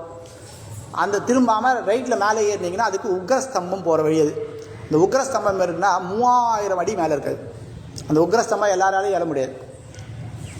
40-45 வயசு மேக்ஸிமம் ஏறல. அதுக்கு மேலே போனால் அவளே அலோவ் பண்ண மாட்டான். இல்லை சுவாமி ஏறக்கூடாதுன்னா இப்படி நீட்டாக இருக்கும். இப்போ மலைன்னா இப்படி இருக்கும் இல்லையா, இது இப்படி நீட்டாக இருக்கும். அப்போ அது மேலே ஏறணும். அந்த இடத்துல இந்த ரோடு போட முடியாது, இது படிக்கட்டு எதுவும் போட முடியாது. என்ன பண்ணா, கல் மண்ணாக இருக்கும். இந்த கல் மேலே காலை வச்சு தான் போகணும். அநேகமாக எல்லாருமே இளைஞராக இருந்தால் கூட 4 காலில் தான் நடக்கணும். 2 கால் கீழே வச்சுன்னு 2 கை கீழே வச்சுன்னு அப்படி தவழ்ந்து தான் போகணும். தவழ்ந்து ஏறி போய் மேலே ஏறி அப்புறம் திருப்பி கொஞ்சம் கீழே இறங்கி அங்கேருந்து கீழே திருப்பி மேலே ஏறி அங்கே போனால் அந்த இடத்துல இருக்குது. இதுக்கு சம்மந்தமே இல்லாமல் இருக்கும். அதெல்லாம் ஒரு கம்பிலாம் போட்டு படிக்கட்டுலாம் போட்டு வச்சுருப்பான் அந்த இடத்துல. அங்கே ஏறி போடுறதே அவ்வளோ கஷ்டம். அங்கே ஏறி போய் அந்த இடத்துல படிக்கட்டு போட்டு வச்சுருக்கான்னா அவளுக்கு நம்ம என்ன பண்ணணும், சாஷ்டாங்கமாக சேவிச்சிடணும். அந்த உக்ரஸ்தம்பத்துக்கு போகிறதுக்கு அந்த படிக்கட்டு போட்டவா என்ன காரணம் பாருங்க, அது விசேஷம். அப்படியாக அந்த இடத்துல இருக்கக்கூடிய உக்ரஸ்தம்பம் சேவிக்கிற அந்த உக்ரஸ்தம்பம் அங்கேயே இருக்குது. அந்த க்ஷேத்திரம் அகோபில க்ஷேத்திரம்னு பேர். அதுக்கு கௌருட சைலம்னு. அந்த கருடனே அந்த இடத்துல மலையாக இருக்கானா. எப்படின்னா அகோபிலே கௌருட சைல மத்தியனா. இந்த பெருமாள் அந்த சைலத்துக்கு மேலே இருக்கக்கூடிய எம்பெருமான். விசேஷமான க்ஷேத்திரம் அகோபிலம் சொல்லக்கூடிய க்ஷேத்திரம் நவநரசிம்மர் க்ஷேத்திரம். இதுபோல் பல இடங்கள்ல இருக்கான். என்ன சிங்கப்பெருமாள் கோயில், நம்ம முதலையாண்டானுடைய ஆசிரமம் இருக்கக்கூடிய இடம், அவளுடைய கோயில் சிங்கப்பெருமாள் கோயில். அந்த இடத்துல பாடலாதிரின்னு பேர் அவருக்கு. பெருமாள் பாடலாதிரின்னு பேர்னா சிகப்பாக இருக்கக்கூடிய மலைன்னு அர்த்தம். அந்த சிகப்பாக இருக்கிற மலையில் அவன் அந்த குகையில் இருக்கான் இல்லையா. அந்த குகையில் இருக்கக்கூடிய க்ஷேத்திரம். இது போல் இன்னும் 2-3 க்ஷேத்திரம் சொல்கிறேன். மங்களகிரி நேற்றுக்கு பார்த்தோம். மங்களகிரியில் அங்கேயும் குகையில் தான் இருக்கான் இல்லையா. பெருமான் என்ன பண்ண, பானக நரசிம்மன்னு பார்த்தோம். எவ்வளவு கொடுத்தாலும் ஏற்ற கலங்கள் எதிர்பொங்கி மீதளப்ப மாற்றாதே பால் சொரியும் வள்ளல் பெரும் பசுக்கள். இங்கே என்னன்னா அந்த பசுக்கள் முழுசாக கொடுத்துருது. அந்த பாத்திரம் எது வச்சாலும் அந்த பாது ஃபுல்லாக கொடுத்துருது. வள்ளல் பெரும் பசுக்கள். இந்த இடத்துல பெருமாள் என்னன்னா, எவ்வளோ பெரிய பாத்திரத்தில் எடுத்து வந்தாலும் எவ்வளோ சின்ன பாத்திரத்தில் எடுத்து வந்தாலும் பாதி சாடி பாதி மீதி நம்ம கூட கொடுத்துட்றோம். ஒரு சொம்பு கொண்டு போய் அவங்ககிட்ட கொடுத்து வாயில் சேர்த்தோம்னா அந்த சேர்த்தோன்னா பாதி சொம்பு போகிற இடத்துலனே குழக்கணும் சத்தம் கேட்கும். அந்த தொண்டையில் ஒரு சத்தம் கேட்கும். நம்ம இன்றைக்கி போனால் கேட்கலாம், சத்தம் கேட்கும், நிறுத்திடணும். சரி, ஒரு குடத்தை கொண்டு போய் குடத்தில் கொடுத்துறோம். பாதி குடம் சாப்பிடுவார், மீதி குடம் பாதிக்கு வந்தோன்னு என்ன பண்ண குழக்கணும் சத்தம் கேட்கும், நிறுத்திடுவார். அது நமக்கு பிரசாதம் இருக்குல்ல. இது போல் இருக்கும். அதே மாதிரி அந்த இடத்துல என்ன விசேஷம்னா, அவ்வளவு பானம் கீழே கொட்டி வழியும். ஒரு எறும்பு இருக்காது, ஒரு ஈ இருக்காது. நம்ம க்ஷேத்திரத்தில் தாயார் விளக்கேற்றுற மாதிரி அப்படி விசேஷமான க்ஷேத்திரம் மங்களகிரின் க்ஷேத்திரம்.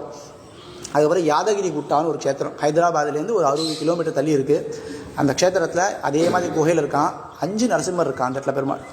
அவனும் குகைக்குள்ளே தான் இருக்கான். அது இப்போது பெரிய க்ஷேத்திரமாகிடுது. ஏன்னா இப்போது தமிழ்நாடு, இந்த ஆந்திராவும் தெலுங்கானாவும் பிரிஞ்சதுக்கப்புறம் ஆந்திராவில் திருப்பதி இருக்கிறதுனால இதை நம்ம டெவலப் பண்ணணும்னு நல்லா டெவலப் பண்ணி பெரிய கோயில் கட்டிருக்கா. 1000 கோடி ரூபாய் செலவு பண்ணி கட்டிருக்கான் அந்த இடத்துல. அந்த கோயிலை நல்லா பெருசாக்கியிருக்கா. முன்னாடிலாம் போனோன்னா படிக்கட்டு வழியாக மேலே போகணும், இல்லை கார் எடுத்துகிட்டு போனால் வண்டியில் போனால் மேலே வரைக்கும் போகலாம், போய் நல்லா சேவிச்சுட்டு வரலாம். இன்னைக்கு பெருசாக்கிட்டா, ரொம்ப பெரிய க்ஷேத்திரம் ஆகிடுது அந்த இடத்துல. அங்கே பெருமாள் 5 பெருமாள் இருக்காராம். என்னென்ன பெருமாள்? ஜுவாலா நரசிம்மர், யோகா நரசிம்மர், கண்டவேருண்ட நரசிம்மர் ஒரு நரசிம்மர், நிறைய பேருக்கு தெரியாது, அதை பின்னாடி சொல்கிறேன். அப்புறம் உக்ர நரசிம்மர், லக்ஷ்மி நரசிம்மர்னு. இந்த 5 பெருமாள் என்னென்னா அந்த குகைக்குள்ளே ஒரு மலை மாதிரி ஒரு பாறை மாதிரி இருக்கும். அந்த பாறையிலேயே இருப்பார் பெருமாள். தனியாக விக்கிரமே இருக்காது, பாறை மேலேயே இருப்பார். இப்போ சிங்கப்பெருமாள் கோயிலை சேவிச்சோன்னா அந்த குகைக்குள்ளே தான் இருக்கார். ஆனால் நம்ம அந்த திருமேனி ஃபுல்லாக சேவிக்கலாம் இல்லையா. இந்த திருமேனி அந்த இதுலேயே கல்லுலேயே ஒட்டின்னு இருக்கிற திருமேனி தான். நல்ல ஆச்சரியமான பெருமாள். அது இல்லாமல் பீதர்னு ஒரு இடம் சேவிச்சிருக்கேன். நரசிம்மர் கேள்விப்பட்டிருக்கீங்களா? பீதர்ன்ற இடம். இது ஹைதராபாத்லேருந்து ஒரு 2-3 மணி நேரம் ட்ராவல் பண்ணோம். கர்நாடகாவில் தான் இருக்குது. ஆந்திரா கர்நாடகா பார்டர் இருக்கக்கூடியது. இந்த இடத்துல பெருமாள் எப்படி தெரியுமா சேவிப்போம்? இதே குகையில் தான் இருக்கான். ஆனால் எல்லாத்தையும் மலை சேவிக்கிறோம்ல, இவனுக்கு மலைக்கு அடியில் போய் சேவிக்கணும். இந்த அடியில் என்னென்னா, நீங்கள் போய் மேலேருந்து ரோட்லேருந்து பார்த்தீங்கன்னா கீழே தெரியும். அந்த கீழே இறங்கி போனதுக்கப்புறம் அங்கேருந்து உள்ளே போனோம்னா அங்கேயும் திருப்பி கீழே இறங்கும். அதுக்கப்புறம் எங்கே இறங்குறதுனா, இறங்குறது ஃபுல்லாக தண்ணி இருக்கும். அந்த பெருமாள் நீங்கள் சேவிக்கிறதா இருந்தால் இடுப்பளவு நனையாமல் சேவிக்க முடியாது. அந்த தண்ணியில் இறங்கி மெதுவாக நடந்து போகணும். ஒரு 200-300 அடி நடந்து போனால் அந்த இடத்துல பெருமாள் நரசிம்மர் இருப்பார். அங்கே சேவிச்சுட்டு வரணும். அந்த ஜலத்தை படாமல் சேவிக்க முடியாது நம்ம. ஏன்னா அந்த அசுரன் வேண்டின்ற வரம் அது. ஜலாசுரன் ஒருத்தன் அவன் என்ன பண்ணுறான்னா, பெருமாள் இடத்துல அவசாரப்பட்டு சம்ஹாரம் ஆகிடுறான். ஆகும்போது என்ன பண்ணிட்டான்னா, புரிஞ்சு போச்சு, நீ தான் பெருமாள், எனக்கு ஒன்று அனுகிரகம் பண்ண என்னன்னா, இந்த க்ஷேத்திரத்துலேயே நீ அருள் பாலிக்கணும். ஆனால் நான் வந்து ஜலம் தானே பேர் வச்சேன், ஜலாசோரம் தானே, நான் ஜலமாக இருக்கேன் இந்த இடத்துல, என் மேலே வந்து தான் எல்லாரும் உன்னை சேவிக்கணும் அப்படின்னு கேட்டு இன்றைக்கும் அந்த இடத்துல பெருமாளை போய் சேவிச்சிங்கன்னா உள்ளுக்குள்ளே போனீங்கன்னா ஃபுல்லாக இடுப்பு வரைக்கும் ஜலம் இருக்கும். அந்த ஜலத்தில் தான் நடந்து போகணும். சேவிச்சு திருப்பி ஜலத்தில் தான் திரும்ப வரும். அதில் பார்த்தீங்கன்னா உள்ளுக்குள்ளே மேலே ஒவ்வால் தொங்கின்னு இருக்கும். ஒரு 50-100 ஒவ்வால் தொங்கின்னு இருக்கும். நீங்கள் போயிட்டு வாங்க, ஒரு ஒவ்வால் கூட ஒரு தொந்தரவு பண்ணாது. ஒரு சின்ன தொந்தரவு கூட நமக்கு பயமே இருக்காது. எல்லாரும் செஞ்சு ஒரு பக்கம் போயிட்டுப்பா, அந்த இவ்வளோ தூரத்துக்கு இருக்கும்னு வச்சிங்களேன், ஒரு பக்கம் போயிட்டுப்பா, போய் பெருமாள் செய்ப்பா, திருப்பி இந்த பக்கம் வந்துட்டுருப்பா, வந்து வெளில வந்து அவள் பாட்டு போயிட்டுப்பா, அவள் பாட்டுக்கு வந்துட்டுப்பா. அந்த ஒரு ஒவ்வால் கூட ஒரு தொந்தரவு பண்ணாது. அது விசேஷம். ஏன்னா நரசிம்ம க்ஷேத்திரம், அதுக்காக பெருமாள் என்னன்னா ஆமாம், அது எல்லாமே நம்ம நரசிம்மன் பெருமாள் அனுகிரகம் இருந்துருக்குன்னா நமக்கு அது எந்த இடத்துல எந்த பயமும் இருக்கக்கூடாது. நிர்பயமாக இருக்கணும். நிர்பயோஸ்மி. என் பெருமாள் சேவிக்கும் போது என்ன சொல்கிறேன்னா, நான் பயம் இல்லாமல் இருக்கேன். எதனால்? நான் உன்னிடத்துல இருக்கேன், என்னை காப்பாற்று நீ இருக்க, நான் ஏன் பயப்படணும் அப்படின்ற எண்ணம் இருக்கணும். அப்படியாக க்ஷேத்திரங்கள் இருக்கக்கூடியவன் இவனா, குகையில் இருக்கக்கூடியவனா. அப்படிப்பட்ட குகையில் இருக்கிறவனா எழுப்புறா. என்ன எழுப்புறான்னா, மாரி மழை முழஞ்சில் மன்னி கிடந்துறங்கும் சீரிய சிங்கம். இவன் எப்படிப்பட்டவனா? மாரி மலை. மாரினா என்ன? அதை பார்த்தோம், மாதம் மும்மாரி பெய்கிறதான்னு பார்த்தோம்ல. மாரினா என்னது? மழை. என்ன? 9 நாள் சாதாரணமாக இருக்கணும், ஒரு நாள் மழை பெய்யணும். திருப்பி 9 நாள் சாதாரணமாக இருக்கும், ஒரு நாள் மழை. இப்படியா 3 மாதத்தில் 3 நாள் மழை பெய்யணும். அது கரெக்டான இடைவெளியில் பெய்யணும் இல்லையா? அது மாறிடுச்சுன்னா, தர்மம் மாறிடுச்சுன்னு ராஜா வந்து நகர வளம் வருவான்னு பார்த்தோம் இல்லையா? அப்படியாக இந்த மழை காலங்களில் என்ன பண்ணணும் அப்படின்னா, இந்த சிங்கம் சுற்றின்னு இருக்கு, அந்த மழையில் நனைஞ்சுட்டு இந்த சுற்றிண்டு இதெல்லாம் கம்பீரமான ஒரு பிராணி இல்லையா?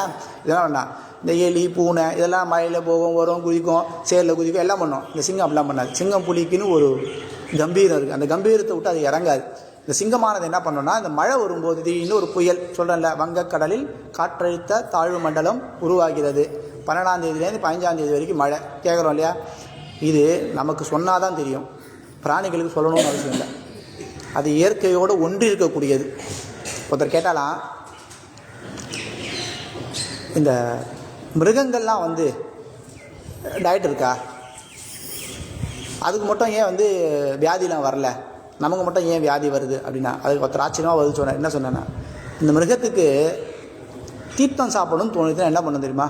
12 கிலோமீட்டர் நடந்து போகும். உனக்கு ஃப்ரிட்ஜை திறந்தால் வாட்டர் பாட்டில் எடுத்து சாப்பிட்றோம், திருப்பி ஃப்ரிட்ஜில் வச்சு அப்படியே படுத்துக்கிறோம். ஃப்ரிட்ஜ் எங்கே இருக்குது அப்படின்னா, பெட்ரூமில், பெட்டு பக்கத்தில் இருக்குது. அப்படி தான் இருக்கும். வசதி எப்படி இருக்கும்? நம்ம வசதி நீட்னா கையில் வந்துடுது, மடக்கினா வந்துடுது. ஆனால் ஒரு விஷயம் நமக்கு கிடைக்கிறது அரிதாக இருந்துன்னா அதனுடைய பலன் தெரியும். பழைய காலத்தில் இந்த பசங்களுக்கு இந்த ஒரு பிஸ்கெட்ன்றது எப்படி தெரியுமா? அமிர்தம் மாதிரி. தேவலோகத்துலேருந்து அமிர்தம் வந்ததுன்னா அப்படி இருக்கும். தீபாவளி ட்ரெஸ்ஸு நான் கண்கூடாக பண்ணது, ஒரு வாரத்துக்கு முன்னாடி தைச்சிட்டு வந்துடுவோம். கொண்டு வந்து மேலே பொட்டியில் வச்சுருவா. எங்கள் அம்மா அப்பா என்ன பண்ணுன்னா, மேலே பரணை மேலே பொட்டி, அப்போலாம் இரும்பு பொட்டி தானே, இரும்பு பொட்டியில் வச்சுருவா.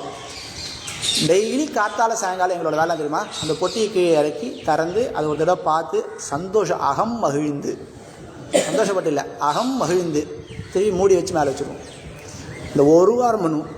இன்றைக்கி 150 ட்ரெஸ் இருக்குது, அதனால் நீ நல்ல ட்ரெஸ் வாங்கி கொடுத்தா கூட அப்படி ஓரமாக வச்சுட்டு போ. அது எப்போ வருது? கரெக்ட் அதானே. இப்போ எல்லாம் பசங்களுக்குலாம் நீங்கள் என்ன கஷ்டப்பட்டு 150 ரூபா 200 ரூபா அப்போலாம் ஒரு ஷர்ட்டு வாங்கணுன்னா ரொம்ப கஷ்டம். இந்த வாட்டி ட்ரெஸ் எடுக்கணும் 150 ரூபா ஆகும் அப்படின்னு. அதெல்லாம் இல்லை. இன்றைக்கி 10,000 ரூபா கொடுத்து ஒரு ட்ரெஸ் எடுத்து கொடுத்தா கூட என்ன பண்ணுறான்னா, நல்லா இருக்குது அப்படின்னு எடுத்து ஓரமாக வச்சுட்றான். அதுக்குண்டான அந்த சந்தோஷம், நமக்கு அம்மா அப்பா வாங்கி கொடுத்தாலேன்ற அந்த ஆனந்தம், அதெல்லாம் இப்போ பசங்களுக்கு இல்லை. எதனால் இல்லை அப்படின்னா, அவளுக்கு அதோட அருமை தெரியல. ஏன்னா அருமை தெரியாமல் நம்ம வளர்த்துட்டோம். எப்பயுமே சொல்லுவா, பசங்களுக்கு நோ சொல்ல பழகுன்னுவா. பசங்க எதை கேட்டாலும் முதல்ல நோ சொல்லு. அது கிடைக்காதுன்னு தெரியும் போது இந்தான்னு கொடு, அதோட அருமை தெரியும். பசிக்கிறதுக்கு பசித்து அது சாதம் போடணும், அப்போ தான் அந்த சாதத்தோட அருமை தெரியும். இதுக்கு பசிச்சுட்டு போகிறதே அப்படின்னு முதல்லையே கொடுத்துட்டோன்னா அது அந்த சாதத்தினுடைய அருமை தெரியாது. ரெண்டாவது அது வியாதியாக மாறிடும். ஏன்னா முன்னாடி இருக்கிறது ஜீரணமானம், அது ஜீரணமாகலை, அது கொஞ்சம் மிச்சம் இருக்குது. அந்த மிச்சம் இருக்கும்போது நீ சாப்பிட்ட என்ன ஆகுதுன்னா, அந்த பழசு அப்படியே இருக்குது, அது என்னன்னா கெட்டு போயிடுது, அது உடம்புல வியாதியாக கொடுத்துரு. அதனால தான் பசித்து சாப்பிடணுன்னா. அதே மாதிரி பசித்து சாப்பிட்டா தான் அதனோட ருசி தெரியும். பசிக்காமல் சாப்பிட்டா ருசி தெரியாது. இதெல்லாம் விஷயங்கள், சின்ன பசங்க கிட்ட இருக்கக்கூடிய விஷயங்கள். இப்படியாக இந்த சிங்கமானது எப்படின்னா, அது வந்து ஒரு கம்பீரமாக இருக்கக்கூடியது இல்லையா? அந்த கம்பீரமாக இருக்கக்கூடியது எப்படி என்ன பண்ணணும்னா, மாரி மழை முழஞ்சில், அந்த மழை காலங்கள் அது என்ன பண்ணணும்னா இல்லை வெளிலலாம் சுற்றின்னு இருக்காது. அது என்ன பண்ணால் நேராக போய் ஒரு குகைக்குள்ளே போய் ஒஞ்சுட்டுமா. அதுதான் நரசிம்மன் நமக்கு இருக்கிற எல்லா க்ஷேத்திரமும். நரசிம்மர் எங்கே இருப்பார்னா குகையில் இருப்பார். ஆஞ்சநேயர் எங்கே இருப்பார்னா குகையில் இருப்பார். ஆஞ்சநேயருக்கும் நரசிம்மருக்கு என்ன குகை தான், மலை தான், மலை குகை, அதான் முக்கியமான இடம். அப்படியே அந்த நரசிம்மர் என்ன பண்ணுறாருனா, இந்த சிங்கம் என்ன பண்ணுறாருனா உள்ளுக்குள்ளே மழை காலத்தில் போய் அந்த மழை வரத்துக்கு முன்னாடி அது விஷயம் தெரிஞ்சிடும் இல்லை, அது இயற்கையோட ஒட்டிருக்குதான் தெரிஞ்சிடுது. தெரிஞ்சதுக்கப்புறம் என்ன பண்ணோன்னா நல்லா இறையை போய் சாப்பிட்ரும், நல்லா சாப்பிட்ரும். இந்த மழை 4 நாள் மழை பெய்யுதுன்னு வச்சுக்கோங்க, கண்டினியூஸாக 4 நாள் மழை பெய்யுதுன்னே வச்சுப்போம். அப்போ என்ன பண்ண நல்லா ஒரு இறையை நல்லா ஃபுல்லாக சாப்பிட்ருது. இந்த சிங்கத்துக்கு உண்டான விசேஷம் என்னென்னா பசிச்சா தான் சாப்பிடும். பசி இல்லைன்னா எலி அது முன்னாடி குச்சின்னு இருக்கும். பார்த்துருக்கீங்களா? எலி அது முன்னாடி குச்சிருங்க. கதையெல்லாம் சின்ன வயசில் கதையெல்லாம் கேட்டுப்போம். இந்த சிங்கம் அந்த எலி ஒரு கதையெல்லாம் கேட்டாது. என்னன்னா அந்த எலி போய் சிங்கத்துக்கு முன்னாடி போய் எகிரி குச்சி அதோட வாழை பிடிச்சி இழுத்துட்டு இருக்குமா. குரங்கும் அதே தான் பண்ணும், போய் அதை வாழை பிடிச்சி இழுத்துட்டு இருக்கும். அப்பாட்டு சைலண்டாக அதுக்கு ஒன்றும் பண்ணாது. அதுக்கு பசின்னு வந்ததுக்கப்புறம் அந்த இடத்துல குரங்கும் இருக்காது, எலியும் இருக்காது, எதுவுமே இருக்காது. இது போய் வேட்டையாடிட்டு வந்துடும். அந்த வேட்டையாடி தான் சாப்பிட்டு மிச்சம் வச்சுட்டு போயிடும். சாப்பிட்டது போக மிச்சம் வச்சுட்டு போயிடும். அந்த மிச்சத்தை தான் இந்த நரி சாப்பிடும். நரிக்கு வேட்டையாட தெரியாது, அது மிச்சம் வச்சுட்டு தான் சாப்பிடும். அதுபோல் இந்த சிங்கமானது என்னென்னா 2 நாளைக்கு நல்லா சாப்பிட்ரும். 2 நாளைக்கு தேவையாக நல்லா ஃபுல்லாக சாப்பிட்ரும். அது 2 நாளைக்கு தாங்கும். அது 2 நாள் அப்படியே இருந்துருக்கும். 3ஆவது நாள் 4ஆவது நாளாலும் அது பாட்டு தூங்கிட்டே தான் இருக்கும், ஏந்துக்காது. அந்த 4 நாளுக்கு அப்புறம் என்ன பண்ணோன்னா மழை நின்றுடுது, மழை இல்லை, இனிமேல் மழை பெய்யாதுன்றது அதுக்கு உணர்ச்சி தெரியும் இல்லையா. இந்த யானை என்ன பண்ணோன்னா சுற்றி ஒரு 10 கிலோமீட்டரில் மனுஷா இருக்காளான்றது அது தெரியும். எப்படி தெரியும்னா அதோட கால் திரையில் படுறது இல்லையா, அந்த திரையில் இருக்கக்கூடிய வைப்ரேஷனை வச்சு அதை கண்டுபிடிக்குமா. எவ்வளோ ஆச்சரியம் பாருங்க. நமக்கெல்லாம் அது ஒன்றுவா, நம்ம கால் செருப்பை கேட்டு தர வைக்கிறோம், சுற்றி முற்றி ஏதாவது மிருகம் இருக்கானா தெரியாது நமக்கு, இல்லை அதுக்கு தெரியும். ஏன்னா அது இயற்கையோடு ஒட்டி இருக்குன்றது. அதனால் இயற்கையோடு ஒட்டி இருக்கணுன்றது என்ன பண்ணுன்னா அதுக்கு தெரியும், யானைக்கு தெரியும். அதுபோல் இதுக்கு மழை வராதுன்னு தெரிஞ்சு போச்சு. அதெல்லாம் இப்போ சுற்றி முற்றி பார்க்குறது, வெளில எட்டி பார்க்குறது, காலம் தெரிஞ்சு போச்சு. ஒரு லைட்டாக வெயில் வருது, இன்னும் கருமேகங்கள் இல்லை, இதெல்லாம் தெரிஞ்சோம்னா வராதுன்னு சொல்லிட்டு வெளில வருது. எப்படி வெளில வரும் தெரியுமா? அது சிங்கம் எப்படி வருமோ அது போல் நீ வரணுன்றா. இப்போ நேதி பாசுரத்தில் என்ன பண்ணா, அங்கன்மான் ஞாலத்து அரசர் அபிமான பங்கமாய் வந்து நின் பள்ளி கட்டில் கீழே சங்கம் இருப்பார் போல் வந்து தலை பெய்தும் கிங்கினி வாய் செய்த தாமரை பூ போலே செங்கன் சிறுதிருதே எம்மேல் விழியாவும் திங்களும் ஆதித்யனும் எழுந்தார் போல் அங்கன் 2 கொண்டு எங்கள் மேல் நோக்குதியல். என்ன பண்ணனா, எங்கள் மேல் நோக்குதியல். கண் திறந்து பார்த்துட்டேன், அதை நான் பார்த்துட்டேன். ஆண்டாள் என்ன சொல்கிறேன், நீ கண் திறந்து பார்த்துட்ட, அதை நான் பார்த்துட்டேன் இல்லையா. அப்போ நீ என்ன பண்ண, எழுந்துவா. அடுத்து நீ ஏந்தாச்சு, கண்ணை திறந்தா. இத்தனை நாளாக தூங்கியிருந்தான், பதில் சொல்லலை. சரி எல்லாம் பண்ணோம், என்ன கிரமம் இருக்கோ எல்லா கிரமமும் விடாமல் இது விட்டுட்டோமா அதை பண்ணிட்டோம், அதை விட்டுட்டோமா அதை பண்ணிட்டோம். நம்ம என்ன பண்ணோம், ஏதோ பெரிய காரியம் ஒன்று பண்ணோம், பண்ணுறது முடிவுக்கு போகிறோம், முடியல. என்னடா இந்த காரியம் முடியல, ஓஹோ இந்த ஃபார்ம் ஃபில்அப் பண்ண சார் நீங்கள் அப்படின்றான். லோனு 10 லட்ச ரூபா லோன் எல்லாம் முடிஞ்சு போச்சு. அப்ரூவல் மேனேஜர் கூட கொடுத்துட்டான் அப்ரூவல். என்னன்னா சார் நீங்கள் ஃபார்மே ஃபில்அப் பண்ணலையா சார், நான் மேனேஜருக்குள்ளே கொடுத்துட்டான். ஆனால் நீங்கள் ஃபார்ம் ஃபில்அப் பண்ணால் தான் சார் நாங்கள் கொடுக்க முடியும். எங்களுக்கு வந்து ஒரு இது இருக்கும் இல்லையா, ஆஃபீஸ்னால் ஒரு சில ரூல்ஸ்லாம் இருக்கலாம், ஃபார்ம் ஃபில்அப் பண்ணி கொடுங்கண்ணா, இது நினைக்காது. அப்போ என்ன பண்ண, எல்லாத்தையும் பண்ணி முடிச்சுக்கா, லோன் வந்துடுது. அப்பாடா. அது போல் நானா என்னென்னலாம் மிஸ்டேக்லாம் பண்ணமோ எல்லா மிஸ்டேக்கும் சார் ரெட்டிஃபை பண்ணிட்டோம். என்ன பண்ணிட்டோம்னா, முதல்ல அம்மா அப்பாவை கூட்டோம், சரி கரெக்டு. அதுக்கப்புறம் ஒன்று கூட்டோம், தப்பு இல்லை. என்ன பண்ணோம், அண்ணனை கூப்பிடணும், விட்டுட்டோம். பலராமன் கூப்பிட்டாச்சு. அப்பயும் என்ன பண்ணோம், நப்பினியை கூப்பிடணும், நப்பினியும் கூப்பிட்டாச்சு. நப்பினியும் ஒரு கட்டத்தில் என்ன பண்ணா, சரி நானும் வந்துட்டோம், என் கூட வந்துட்டான். இதுக்கப்புறம் உடனே இருக்கிற ஒரே சாய்ஸ் என்ன, நீ தான் ஏந்துக்கணும், நீ ஏந்துக்கோ அப்படின்றா. அவன் கண் திறந்து பார்க்குறான். நீ பார்த்ததை நான் பார்த்துட்டேன். அப்பாடா, பெருமானுடைய கண் பார்வை கிடச்சிது. பாருங்கண்ணா, அது அனுகிரகம் பண்ணணும். அந்த அனுகிரகத்தை சொல்கிறான். மாரி மழை முழஞ்சில் மன்னி கிடந்துறங்கும்னா, இது மழை காலத்தில் மாறி மலையில் இருக்கக்கூடிய முழஞ்சில்னா குகை, இந்த குகையில் இருக்கக்கூடிய மாரி மழை முழஞ்சில் மன்னி கிடந்து உறங்கும், நல்லா நிதானமாக தூங்கிக்கிட்டு இருக்கக்கூடிய, மன்னி கிடந்து உறங்கும், நல்லா தூங்கிக்கிட்டு இருக்குது. அந்த சிங்கம் தூங்கின்ற போது பார்த்தாலே பயமாகும். அதான் சிங்கத்தோட விசேஷம். இந்த யானை, சிங்கம், இந்த ட்ரெயின் இதெல்லாம் பக்கத்தில் நின்னோன்னு வச்சுங்களேன், ட்ரெயின் நிற்கிறது, நம்ம நின்றுட்டு இருக்கோம், பின்னாடி ட்ரெயின் போச்சுன்னா எப்படி இருக்கும், பகீர்னு நம்ம இந்த பக்கம் திரும்பிட்டு இருப்போம், பகீர்னு. அதுபோல் இந்த சிங்கம் உட்காந்தாலும் சரி, நின்றாலும் சரி, நடந்தாலும் சரி, அதோட கம்பீரம். அது தூங்குறது எப்படி தூங்குறோம், நல்லா கம்பீரமாக தூங்கிட்டு இருக்கான். மாரி மழை முழஞ்சில் மன்னி கிடந்துறங்கும். எப்படி தூங்குறானா, ஆஹா தூங்குறான் அப்படின்ற மாதிரி தூங்குறானா. இது விசேஷம். எந்த நரசிம்மனுக்கு மட்டும்தான் அது. மாரி மழை முழஞ்சில் மன்னி கிடந்துறங்கும் சீரிய சிங்கம்னா, இது என்ன சிங்கம் அப்படியா, இல்லை சிங்கம் அப்படின்னா இது அதுக்குன்னு ஒரு ஏத்தம் இருக்குது. அது என்ன சீரிய சிங்கம்னா, நல்லா அந்த பார்த்தாலே அதனுடைய அந்த நமக்கு பயம் வருது இல்லையா, அந்த மாதிரி இருக்கக்கூடிய சிங்கம். இந்த மிருக காட்சிக்கெல்லாம் நம்ம போவோம் இல்லையா, நிறைய மிருகங்கள்லாம் வச்சுருப்பான். அந்த சிங்கத்துக்கிட்ட போய் நிற்போம், வேர்க்கடலை போடுவோம். பார்த்திங்கன்னா நிறைய பேர் வேர்க்கடலை எடுத்து வாயில் போடுவான். ஒன்று ஒன்று. அதை திறந்து விட்டான்னா அந்த வேர்க்கல்லில் அவனே இருக்க மாட்டான் இல்லையா? அதில் அப்படி இருந்தால் கூட அது நின்றுட்டே இருக்கும். டக்குன்னு தலை தூக்கிதுன்னு வச்சிங்களேன், அது கூண்டுல தான் இருக்குது, நம்மளை தாக்காது, நமக்கு ஒன்றுமே ஆகாது.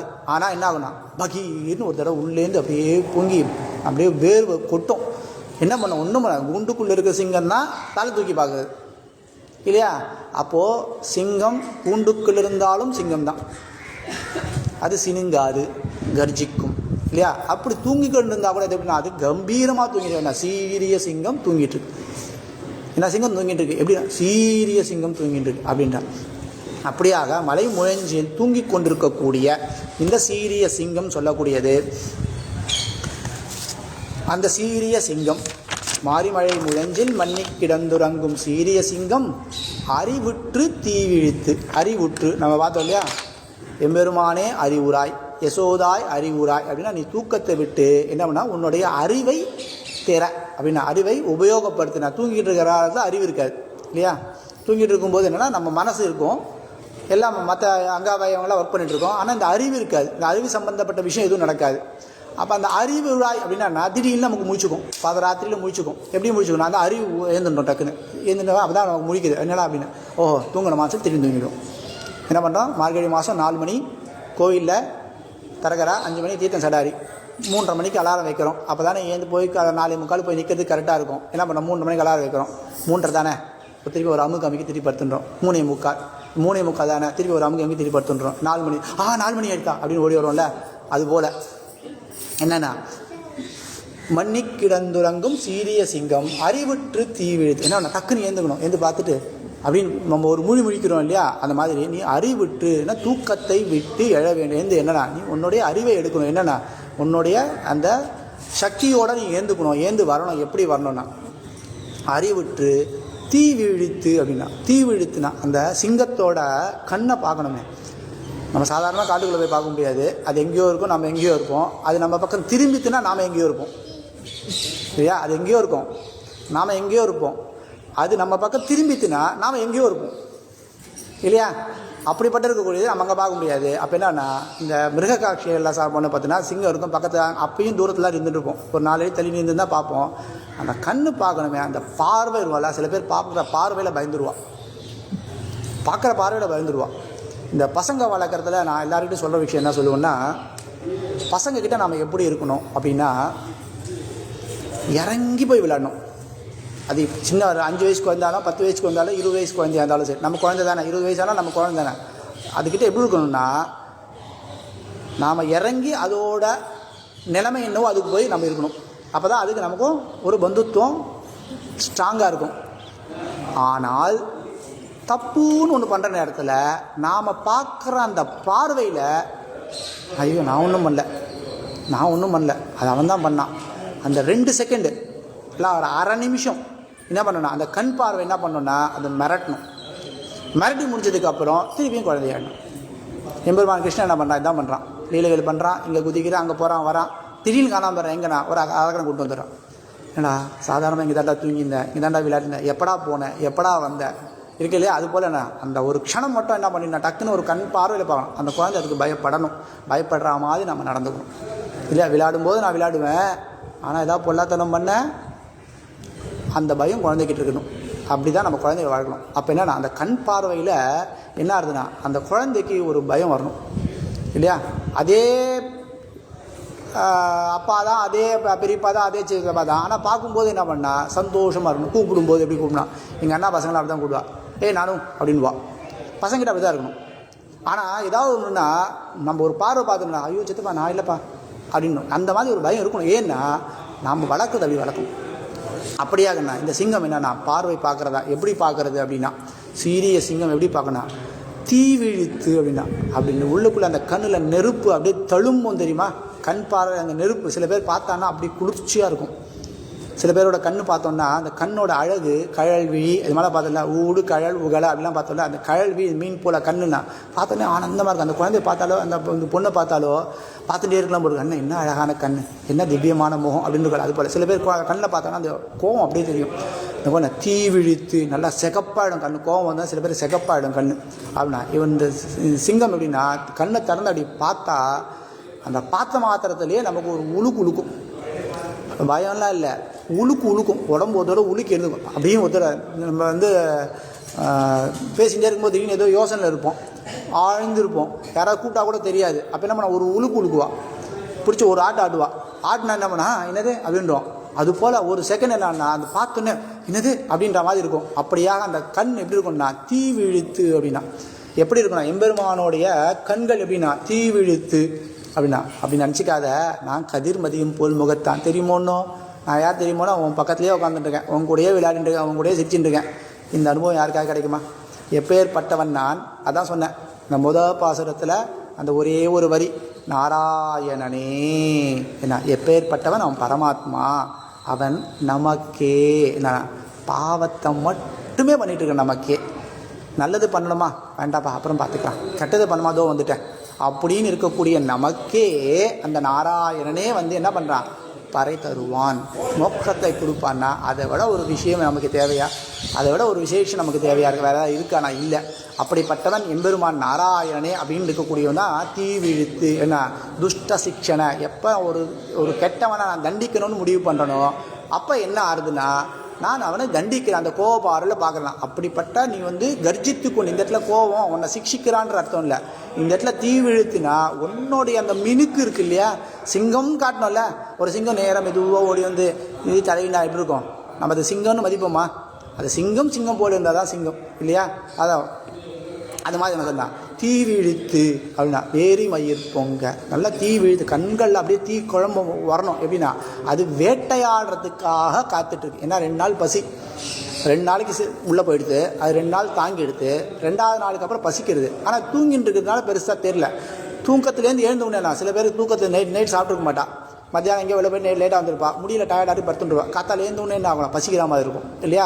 அந்த பசிக்கு ஏதாவது ஒன்று வாயில் போடலாம். அதுன்னா அந்த பசிக்காக என்ன பண்ணுறதுனா அடுத்து வேட்டையாடணும். வேட்டையாடினா சாப்பாடு இல்லையா? அந்த வேட்டையாடுறதுக்காக என்னன்னா கண் எப்படி இருக்குன்னா அப்படி தேடுறது, என்ன இறை இருக்குது, எதை அடிக்கலாம். இந்த சிங்கத்துக்கு என்ன விஷயம்னா 4 நாள் உள்ளே இருக்க போகிறோன்னு தெரியும் இல்லையா?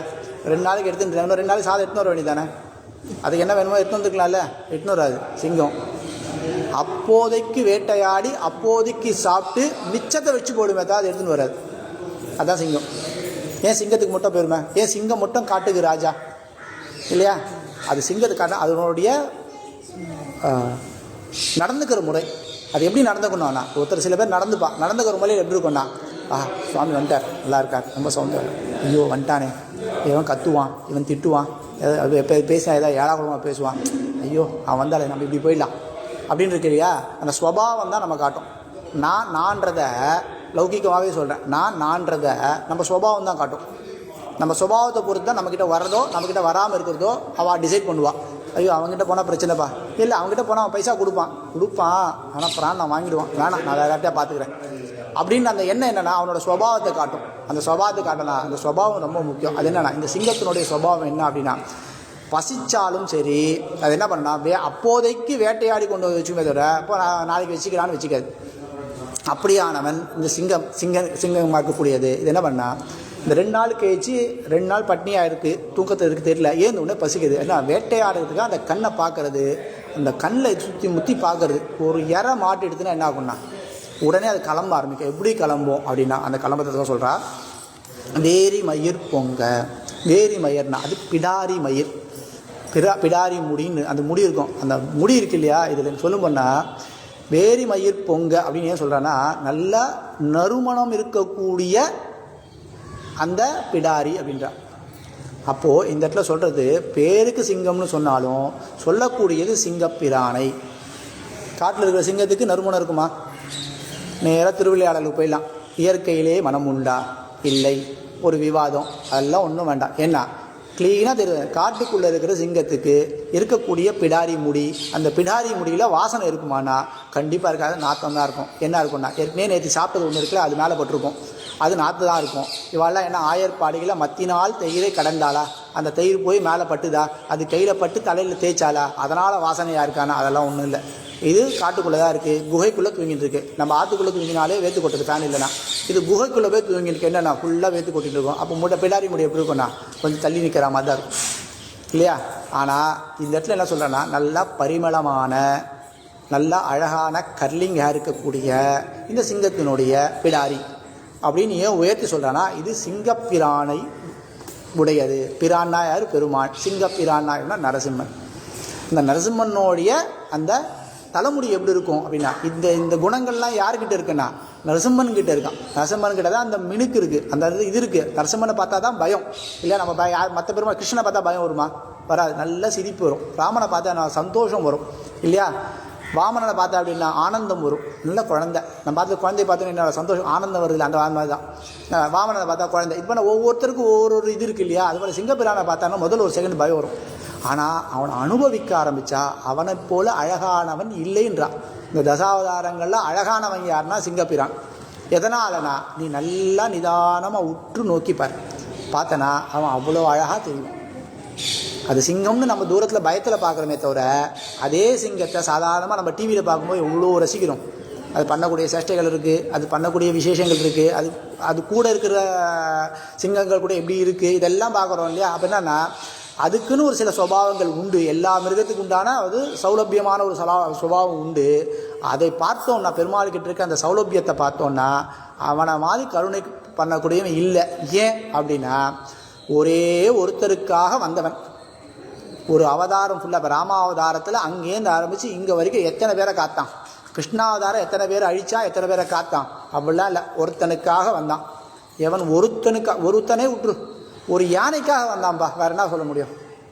இவனாவது மனுஷன், ராஜாவோட குமாரன், அந்த ராஜாவை அழிக்கிறதுக்காக வந்தேன், அதெல்லாம் கூட ஓகே. ஒரு யானை கூப்பிட்டது வந்தான், ஆதி மூலமேன்னு இல்லையா? அப்படிப்பட்டவன் எம்பெருமான். அப்படியாக வந்தான். வேரி மயிர் பொங்க, நல்ல வேரி மயிர் பொங்க. அந்த பிடாரியெல்லாம் எடுத்து ஒரு உதறி எல்லாம் பண்ணும். அதெல்லாம் வேரி மயிர் பொங்க எப்பாடும் பேர்ந்து தறி. வேரி மயிர் பொங்க எப்பாடும் பேர்ந்து உதறி மூறி நிமிர்ந்து முழங்கி புறப்பட்டு. ஏன்னா ஆச்சரியமான அந்த ஒவ்வொரு வரி பாருங்கள். நம்ம சொல்லும்போது என்ன சொல்லிடுறோம்னா, நேராக கடகடகடான்னு சொல்லிட்டு போயிடும். பாசுரம் சொல்லும்போது இல்லையா? அதை நித்தி நிதானமாக ஒவ்வொரு வார்த்தையை எடுத்து பாருங்கள், எவ்வளோ அழகாக இருக்கும்.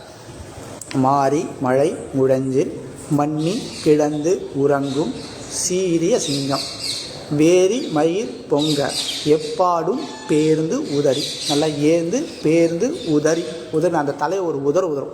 சிங்கம் அந்த சோம்பேறித்தமாக படுத்து தூங்கிட்டு இருக்கிற ஏந்துடுது. நாமளே தூங்கி ஏந்தோன்னு என்ன பண்ணோம்? உதற கையை காலை நல்லா நீட்டி ஆன்னு ஒரு கட்டிட்டு அப்புறம் தான் ஏந்துக்கிறோம் இல்லையா?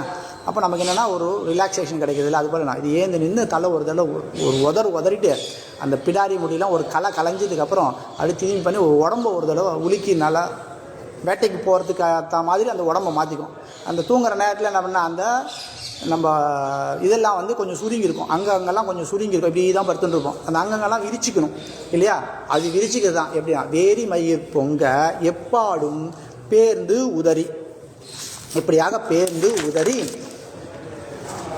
எல்லா அங்கங்களையும் நல்லா பேர்ந்து நல்லா விரிவாக்க செய்து அப்புறம் ஒரு உதறிட்டு மூறி நிமிர்ந்து அப்படின்னா நல்லா மூறி நிமிர்ந்து நல்லா ஒரு ஜம்முன்னு ஒரு உற்சாகத்தோட நல்லா நிமிர்ந்து நிற்கக்கூடிய. அப்போ நிற்கும். முதல்ல நின்று சுற்றி முற்றி பார்க்கும், எங்கேயாவது இறை இருக்கா இல்லையா, எங்கே போகணும், இந்த பக்கம் போனோமா அந்த பக்கம் போனோமான்னு அது யோசிக்கும். மூறி நிமிர்ந்து அதுக்கப்புறம் என்ன பண்ணுன்னா முழங்கி. எப்படி ஒரு சங்க சப்தம் முழங்குறதோ, காத்தால கோயிலுக்கு திறக்கும் போதெல்லாம் அந்த சங்க சப்தம்லாம் இந்த முனிவர்கள்லாம் ஊதிட்டு போகிறான்னு பார்த்தோம் முன்னாடி பாசுரத்தில். என்னன்னா இந்த சங்க சப்தம் என்ன பண்ணுறதுன்னா அறிவிக்கிறது, கோயில் திறக்க போகிறோன்னு. இல்லை அந்த சங்க சப்தம் என்ன பண்ணுறதுன்னா யுத்தத்தில் ஆரம்பிக்க போகிறேன்னு சொல்லுது. யுத்தம் ஆரம்பிக்கிறதுக்கு முன்னாடி சங்க சப்தம் பண்ணோம். அதுபோலண்ணா இது மூறி நிமிர்ந்து முழங்கி அப்படின்னா நல்லா ஒரு கர்ஜனை ஒன்று பண்ணும். அந்த சிங்கம் வந்து நீங்கள் இதிலே பார்த்துங்க, காட்சி காலத்திலே பார்த்தீங்கன்னா கூட என்ன பண்ணோன்னா திடீர்னு ஒரு கற்றுக்கத்தும், யானை ஒரு கற்றுக்கத்தும், அது மாதிரி ஒவ்வொரு மிருகம் அது கற்றுக்கத்தோம். இந்த சிங்கம் அந்த கர்ஜிக்கும். அந்த கர்ஜிக்கும் போது நம்ம பக்கத்தில் இருக்க மாட்டோம் இல்லையா? அப்படியாக அது கூண்டுக்குள்ளேருந்து கர்ஜித்தாலும் அது கர்ஜனை தான் இல்லையா? அப்படியாக இதுனா மூறி நிமிர்ந்து முழங்கி நல்லா ஒரு முழங்கு தான். கற்று ஒரு வான்னு ஒரு திறந்து ஒரு கற்றுக்கோத்தோம். சிங்கத்தோட கற்று நீங்களே மைண்டில் எடுத்துக்கோங்க. அந்த கற்றுட்டு என்ன பண்ணுன்னா புறப்பட்டு அப்போ கிளம்புமா. எப்படி கிளம்புமா? சிங்கம் நடக்காது, எங்கிரு ஒரு தாவு. அது குகை கொஞ்சம் மேலே இருக்கக்கூடியது இல்லையா? அந்த மேலேருந்து இப்போ நம்ம போகிறதுக்கு படிக்கட்டு கட்டியிருக்கா. பெருமாள் கோயில் சேவிக்கிறோம், இந்த கோயில் அந்த கோயில், இந்த குகை அந்த குகை என்ன பண்ணா படிக்கட்டு மேலே ஏறும் இல்லையா? அகோபிலம் படிக்கட்டு இருக்குது, சிங்கப்பெருமாள் கோயில் படிக்கட்டு இருக்குது, படிக்கட்டில் ஏறி போய் பார்த்து சேவிச்சுட்டு வந்துடுவோம்ல. அப்போ அந்த குகையிலேருந்து வெளில வரணும்னா அது என்ன பண்ணால் தாவி எகிரி குதிக்கும். அது தாவறது எப்படி தாவதுன்னா மூறி நிமிர்ந்து முழங்கி புறப்பட்டு அது எப்படி தாவி குதிச்சு ஓடி நம்ம கிட்ட வருதோ, அந்த இறை கிட்ட போகிறதோ, அது போல் நீ என்ன பண்ணனா உன்னோடைய இறை நாங்கள் என்னென்னா எங்களை நீ ஸ்வீகரித்துக்கணும் இல்லையா. இந்த சிங்கத்துக்கும் அந்த சிங்கத்துக்கும், இந்த நம்ம மனுஷாளுக்கும் அந்த மிருகத்துக்கும் என்னன்னா அந்த மிருகத்தை எப்படி நீ அனுகிரகம் பண்ணி எடுத்துக்கிறியோ அது போல் எங்களை எடுத்துக்கோ. அதுக்கு தான் நான் வந்துடுவோம். வந்து தலை பெய்தோம். எதுக்கான உனக்காக தான் தலை பெய்தோம். நீ என்ன பண்ண புறப்பட்டு வர வேண்டும். எப்படின்னா மூறி நிமிர்ந்து முழங்கி புறப்பட்டு போதருமா போலே. அது எப்படி போகக்கூடியது. கிரி குச்சி போச்சு பார்த்தியா, அந்த போகிறது பார்த்தோன்னா ஒரு அரை மணி நேரத்துக்கு நம்ம அந்த மெயின்லேயே இருக்கும். அந்த சிங்கம் எகிரி குச்சி போச்சுன்னா நம்ம சிங்கத்தை பார்த்ததுனால நமக்கு அந்த உணர்ச்சி தெரியல. அதை நீங்கள் ஒரு செகண்ட் உணர்ந்து பாருங்கள். அந்த சிங்கமானது எப்படி எகிரி ஏந்து நின்று குதித்து தாவி ஓடுறதோ அதை நம்ம டிவியில் பார்க்கும்போதே நமக்கு அப்படியே பிரமிப்பாக இருக்கும். எங்கேயோ இருக்குது, ஏதோ இருக்குது, நம்ம இங்கேருந்து என்னென்னாலும் வாங்கி வச்சுன்னு சாப்பிட்டுட்டே பார்க்குறோம். அப்படி பார்க்கும்போதே நமக்கு பயமாக இருக்குது. அதை நேரில் பார்த்தா எப்படி இருக்கும்னு சொல்கிறான் ஆண்டாள். இந்த சிங்கமானது எப்படி இருக்கும்னா அது இப்படி இருக்கும். அப்படி இருக்கக்கூடியவன் யாருன்னா அவன்தான் சிங்கப்பிரான். அந்த சிங்கப்பிரான் ஆராயும் சீர்மைத்தே. நீ என்ன பண்ண வந்து எங்களுக்கு அனுகிரகம் பண்ணுன்றான். என்ன சொல்ல முறங்கி புறப்பட்டு போதருமா போலே. எப்படி அது போகிறதோ தன்னுடைய சிஷ்யர்களை ரட்சிக்கிறதுக்காக நீ ஓடி வரணும். எப்படி நான் கம்பீரமாக ஓடி வரணும். வந்து நான் எங்களை ரட்சிக்கணும். இவன் என்ன கஷ்டத்தில் இருக்காளா, யாராவது துன்புறுத்திருக்காளா? இல்லை, நாங்கள் ஒரு வேதனையில் இருக்கோம். அந்த வேதனையிலே ரட்சிக்கணும். என்ன ஒன்றை அடையணுன்ற வேதனை. அந்த வேதனைக்கு என்ன பண்ணோன்னா நாங்கள் நோம்பு நோக்குறோம். நோம்பு நோத்தா அந்த வேதனைக்கு பெரிய வியாதி. அது போனோன்னா என்ன பண்ணால் இந்த மருந்து சாப்பிட்டா போகிறது அப்படின்னா இதுக்கு என்ன மருந்து அப்படின்னா இந்த நாங்கள் விரதம் பண்ணி ஒன்று இடத்துல வரலான் இருக்கோம். அந்த வேதனை இருக்கும். அந்த வேதனை போக்குறதுக்காக நீ வரணும்னா எப்படின்னா புறப்பட்டு கர்ஜித்து கொண்டு நீ வந்து எங்களை காக்க வேண்டும் அப்படின்னு சொல்லி என்ன சொல்கிறேன். அப்படியே மாறுறான். என்ன முழங்கி புறப்பட்டு போதருமா போலே நீ பூவே பூவண்ணா. இதுதான் பெருமாள் கிட்ட விஷயம். நீ நினச்சிட்டு இருக்க கஷ்டம் நஷ்டம் துக்கம் வேதனை இதெல்லாம் கொடுப்பானோ அவன் அப்படிப்பட்ட பெரிய பரமாத்மாவோன்னா அதெல்லாம் கிடையவே கிடையாது. நீ பூவே பூவண்ணா, ஒரு பூ போன்றவனை. அதுவும் இந்த பூக்கு குறுக்கத்தி பூன்னு பேர், இல்லை காயாம்பூன்னு பேர் இருக்குது. இந்த காயாம்பூ பார்த்துருக்கீங்களா? நீங்கள் எடுத்து பார்த்தீங்கன்னா அவ்வளோ லேசாக இருக்கும். அமைக்கினா இதுவாகிடும், அழிஞ்சு போயிடும். அந்த இடமா இதுவாகிடும், கிழிஞ்சு போயிடும் இல்லையா. அப்படிப்பட்ட பூ போன்றவனே நீ யார்? நான் பரமாத்மா இல்லை, ஜீவாத்மா மாதிரி உன் பக்கத்துலேயே உன் கூடையே இருக்கனே அப்படின்னா. ஜீவாத்மா கூடயும் இருக்கான். தேகத்துக்குள்ளே ஜீவாத்மா, ஜீவாத்மாக்குள்ளே பரமாத்மா. நான் உனக்குள்ளேயே இருக்கிறேன். நான் எங்கேயோ இருக்கேன் நீ நினச்சிக்காத. உன்னை சேர்ந்தவன் தான் நான், நீ என்னை சேர்ந்தவன். அதை தான் சொல்கிறான் எம்பெருமான். என்ன பூவே பூவண்ணா ஆண்டாள் சொல்கிறான். இந்த காயாம்பூ போன்றவேனா இது காய்க்காதான். இந்த பூ வெறும் காய்க்காத பூ, அது காயாம்பூ அப்படின்னு வச்சுருக்கா. இது என்ன நல்ல மிருதுவாக இருக்கக்கூடியது. இது என்ன கலரில் இருக்கும்னா கிருஷ்ணனோட கலரில் இருக்கும். எப்படின்னா கருநீல வண்ணத்தில் இருக்கக்கூடியது, வயலட் கலர்னு வச்சுக்கோங்க. அந்த மாதிரி இருக்கக்கூடியது இந்த கருநீல வண்ணத்துக்கு நீ என்ன நீ பூவே பூ வண்ணா, இந்த காயாம்பூ வண்ணத்தில் இருக்கக்கூடியவனே நீ என்ன பண்ணுன்னா அது எப்படி அனுகிரகம் பண்ணித்தோ அது போல நீயும் வந்து எனக்கு அனுகிரகம் பண்ண வேண்டும் அப்படின்றா. அப்படியாக பூவே பூவன்னா நீ என்ன பண்ண, நீ வந்து எங்களுக்கு அனுகிரகம் பண்ண. எப்படி அனுகிரகம் பண்ணான்? இந்த பூ எப்படி நமக்கு சாதகமாக இருக்கோ, திருப்தியாக இருக்கோ, சந்தோஷமாக இருக்கோ அது போல் நீ எனக்கு அனுகிரகம் பண்ணோம் அப்படின்னா. எப்படின்னா நீ உன் கோயிலை விட்டு வெளிலவான, உன் கோயில் நின்று இங்கனே போந்தருளி. நீ உன் கோயிலை விட்டுவான்னு சொல்ல. எப்படி சொல்கிறா? மாம் ஏக்கம் சரணம் வஜான்றா. அந்த ஏக்கம் உள்ளுக்குள்ளே எப்படிப்பட்ட ஒரு விசேஷமாக இருக்கோ அதை சொல்கிறா இந்த இடத்துல. இங்கனே நீ வா அப்படி சொல்ல. இங்கனே இந்த க்ஷணமே நீ வரணுன்றான். எதனால் இங்கனேன்றது ரொம்ப விசேஷம் இந்த இடத்துல அப்படின்னா, நான் எம்பெருமானே நான் உன்னை சரணடைஞ்சிட்டேன், நீ எனக்கு மோட்சத்தை கொடுத்துருவ, கடைசியில் கூட கொடுத்துருவ, எப்போ முடியுதோ நம்மளோட டைம் எப்போ வருதோ அப்போ கொடுக்குற, எல்லாம் ஓகே. ஆனால் அனுகிரகத்தை மட்டும் இப்போ பண்ணிவிடு. அந்த அனுகிரகம் நீ இப்போ இந்த க்ஷணம் பண்ணிட்டேன்னா இந்த க்ஷணத்துலேருந்து நாங்கள் நிம்மதியாக இல்லையா. அப்போது இங்கனேன்றது எவ்வளோ பெரிய விசேஷம். கிடைக்கிறது இப்போ கிடைக்கிறது, நாளைக்கு கிடைக்கிறது அப்படின்வா. வேடிக்கையாக சொல்லுவா. ஒரு சார் சம்பளம் கொடுக்கல 2 மாதம் ஆச்சுன்னா, எங்கிட்ட இருக்கட்டும்ப்பா அப்படின்னு வேணாம். எங்கிட்ட இருந்தால் உபயோகப்படுத்து, செலவு பண்ணுறதுக்கு உபயோகமாக இருக்கும். அதுபோல் இப்போ அனுகிரகம் பண்ணிட்டேன்னா இப்போ எனக்கு என்ன சந்தோஷம், அந்த சந்தோஷம் இப்போலேருந்தே நான் அனுபவிக்கிறேன் அப்படின்றது தான் இந்த விசேஷம். இங்கனே போந்தொழி, இந்த க்ஷணமே நீ வரணும். எதனால் அப்படின்னா, இவா நோம்பு நோட்டுன்னு இருக்கா. இந்த நோம்பு நோட்டுக்கு எப்போ முடியணும்னா இந்த சூரியோதயம் வந்துட்டுனா முடிஞ்சு போச்சு. இப்போ நம்ம இந்த பெருமாள் அனுபவிக்கல நம்ம என்ன பண்ணுறோம், ஒரு தப்பு பண்ணுறோம். இந்த ஆண்டாள் எங்கே இருக்கா, என்ன பண்ணிட்டு இருக்கா மறந்துட்டோமா? நம்ம பெருமாள் அனுபவம் அதுதான் பண்ணும், எல்லாத்தையும் மறக்கடிச்சிடும். இப்போ நம்ம எங்கே இருக்கோம், ஆண்டாள் நோம்பு நோத்துன்னு இருக்கா, ஒவ்வொரு பெண் பிள்ளையாக எழுப்பி வாத்தி வந்து வாழை எழுப்பின்னு இருக்கா. சூரியோதயம் ஆக போகிறது, சூரியோதயத்துக்கு முன்னாடி இவங்ககிட்ட பறையினும் வாத்தியங்கள் வாங்கிட்டு போய் நோம்பு நோட்டு எம்பெருமாளை அடையணும். அந்த கட்டத்தில் இருக்கும். அப்பப்போ வந்துட்டு போகணும், அப்போ தான் தெரியும் நம்ம எங்கே இருக்கோன்னு. அப்படியாக என்ன சொல்கிறேன்னா, இங்கனே போந்தருளி, இப்போதே இந்த செகண்டே, அங்கு அப்பொழுது அவன் வீய தோன்றிய. இது ஏன் சிங்கப்பெருமான்கிட்ட சொல்லணும்னா, நீ அப்படி பண்ணவன். அங்கு அப்பொழுது அவன் வீய தோன்றியவன் என்ன பண்ண, இங்கு இப்பொழுது உடனே வந்து என்ன நீங்கள் வந்து அனுகிரகம் பண்ணணும். ஏன்னா டைம் ஆகிடுது, அடுத்தது வாட்ச் கட்டின்னு இருக்கா. இப்போ இன்னும் 4 நிமிஷம் தான் இருக்குது, 5 நிமிஷம் தான் இருக்குது. நம்ம பஸ்ஸு ட்ரெயின் ஏதாவது ஏறுறோம், என்ன பண்ணுறோன்னா, இன்னும் 4 நிமிஷம் தான் இருக்குது, கிளம்புன்றோம் இல்லையா. அது பண்ண டைம் ஆகிடுது, உடனே வா.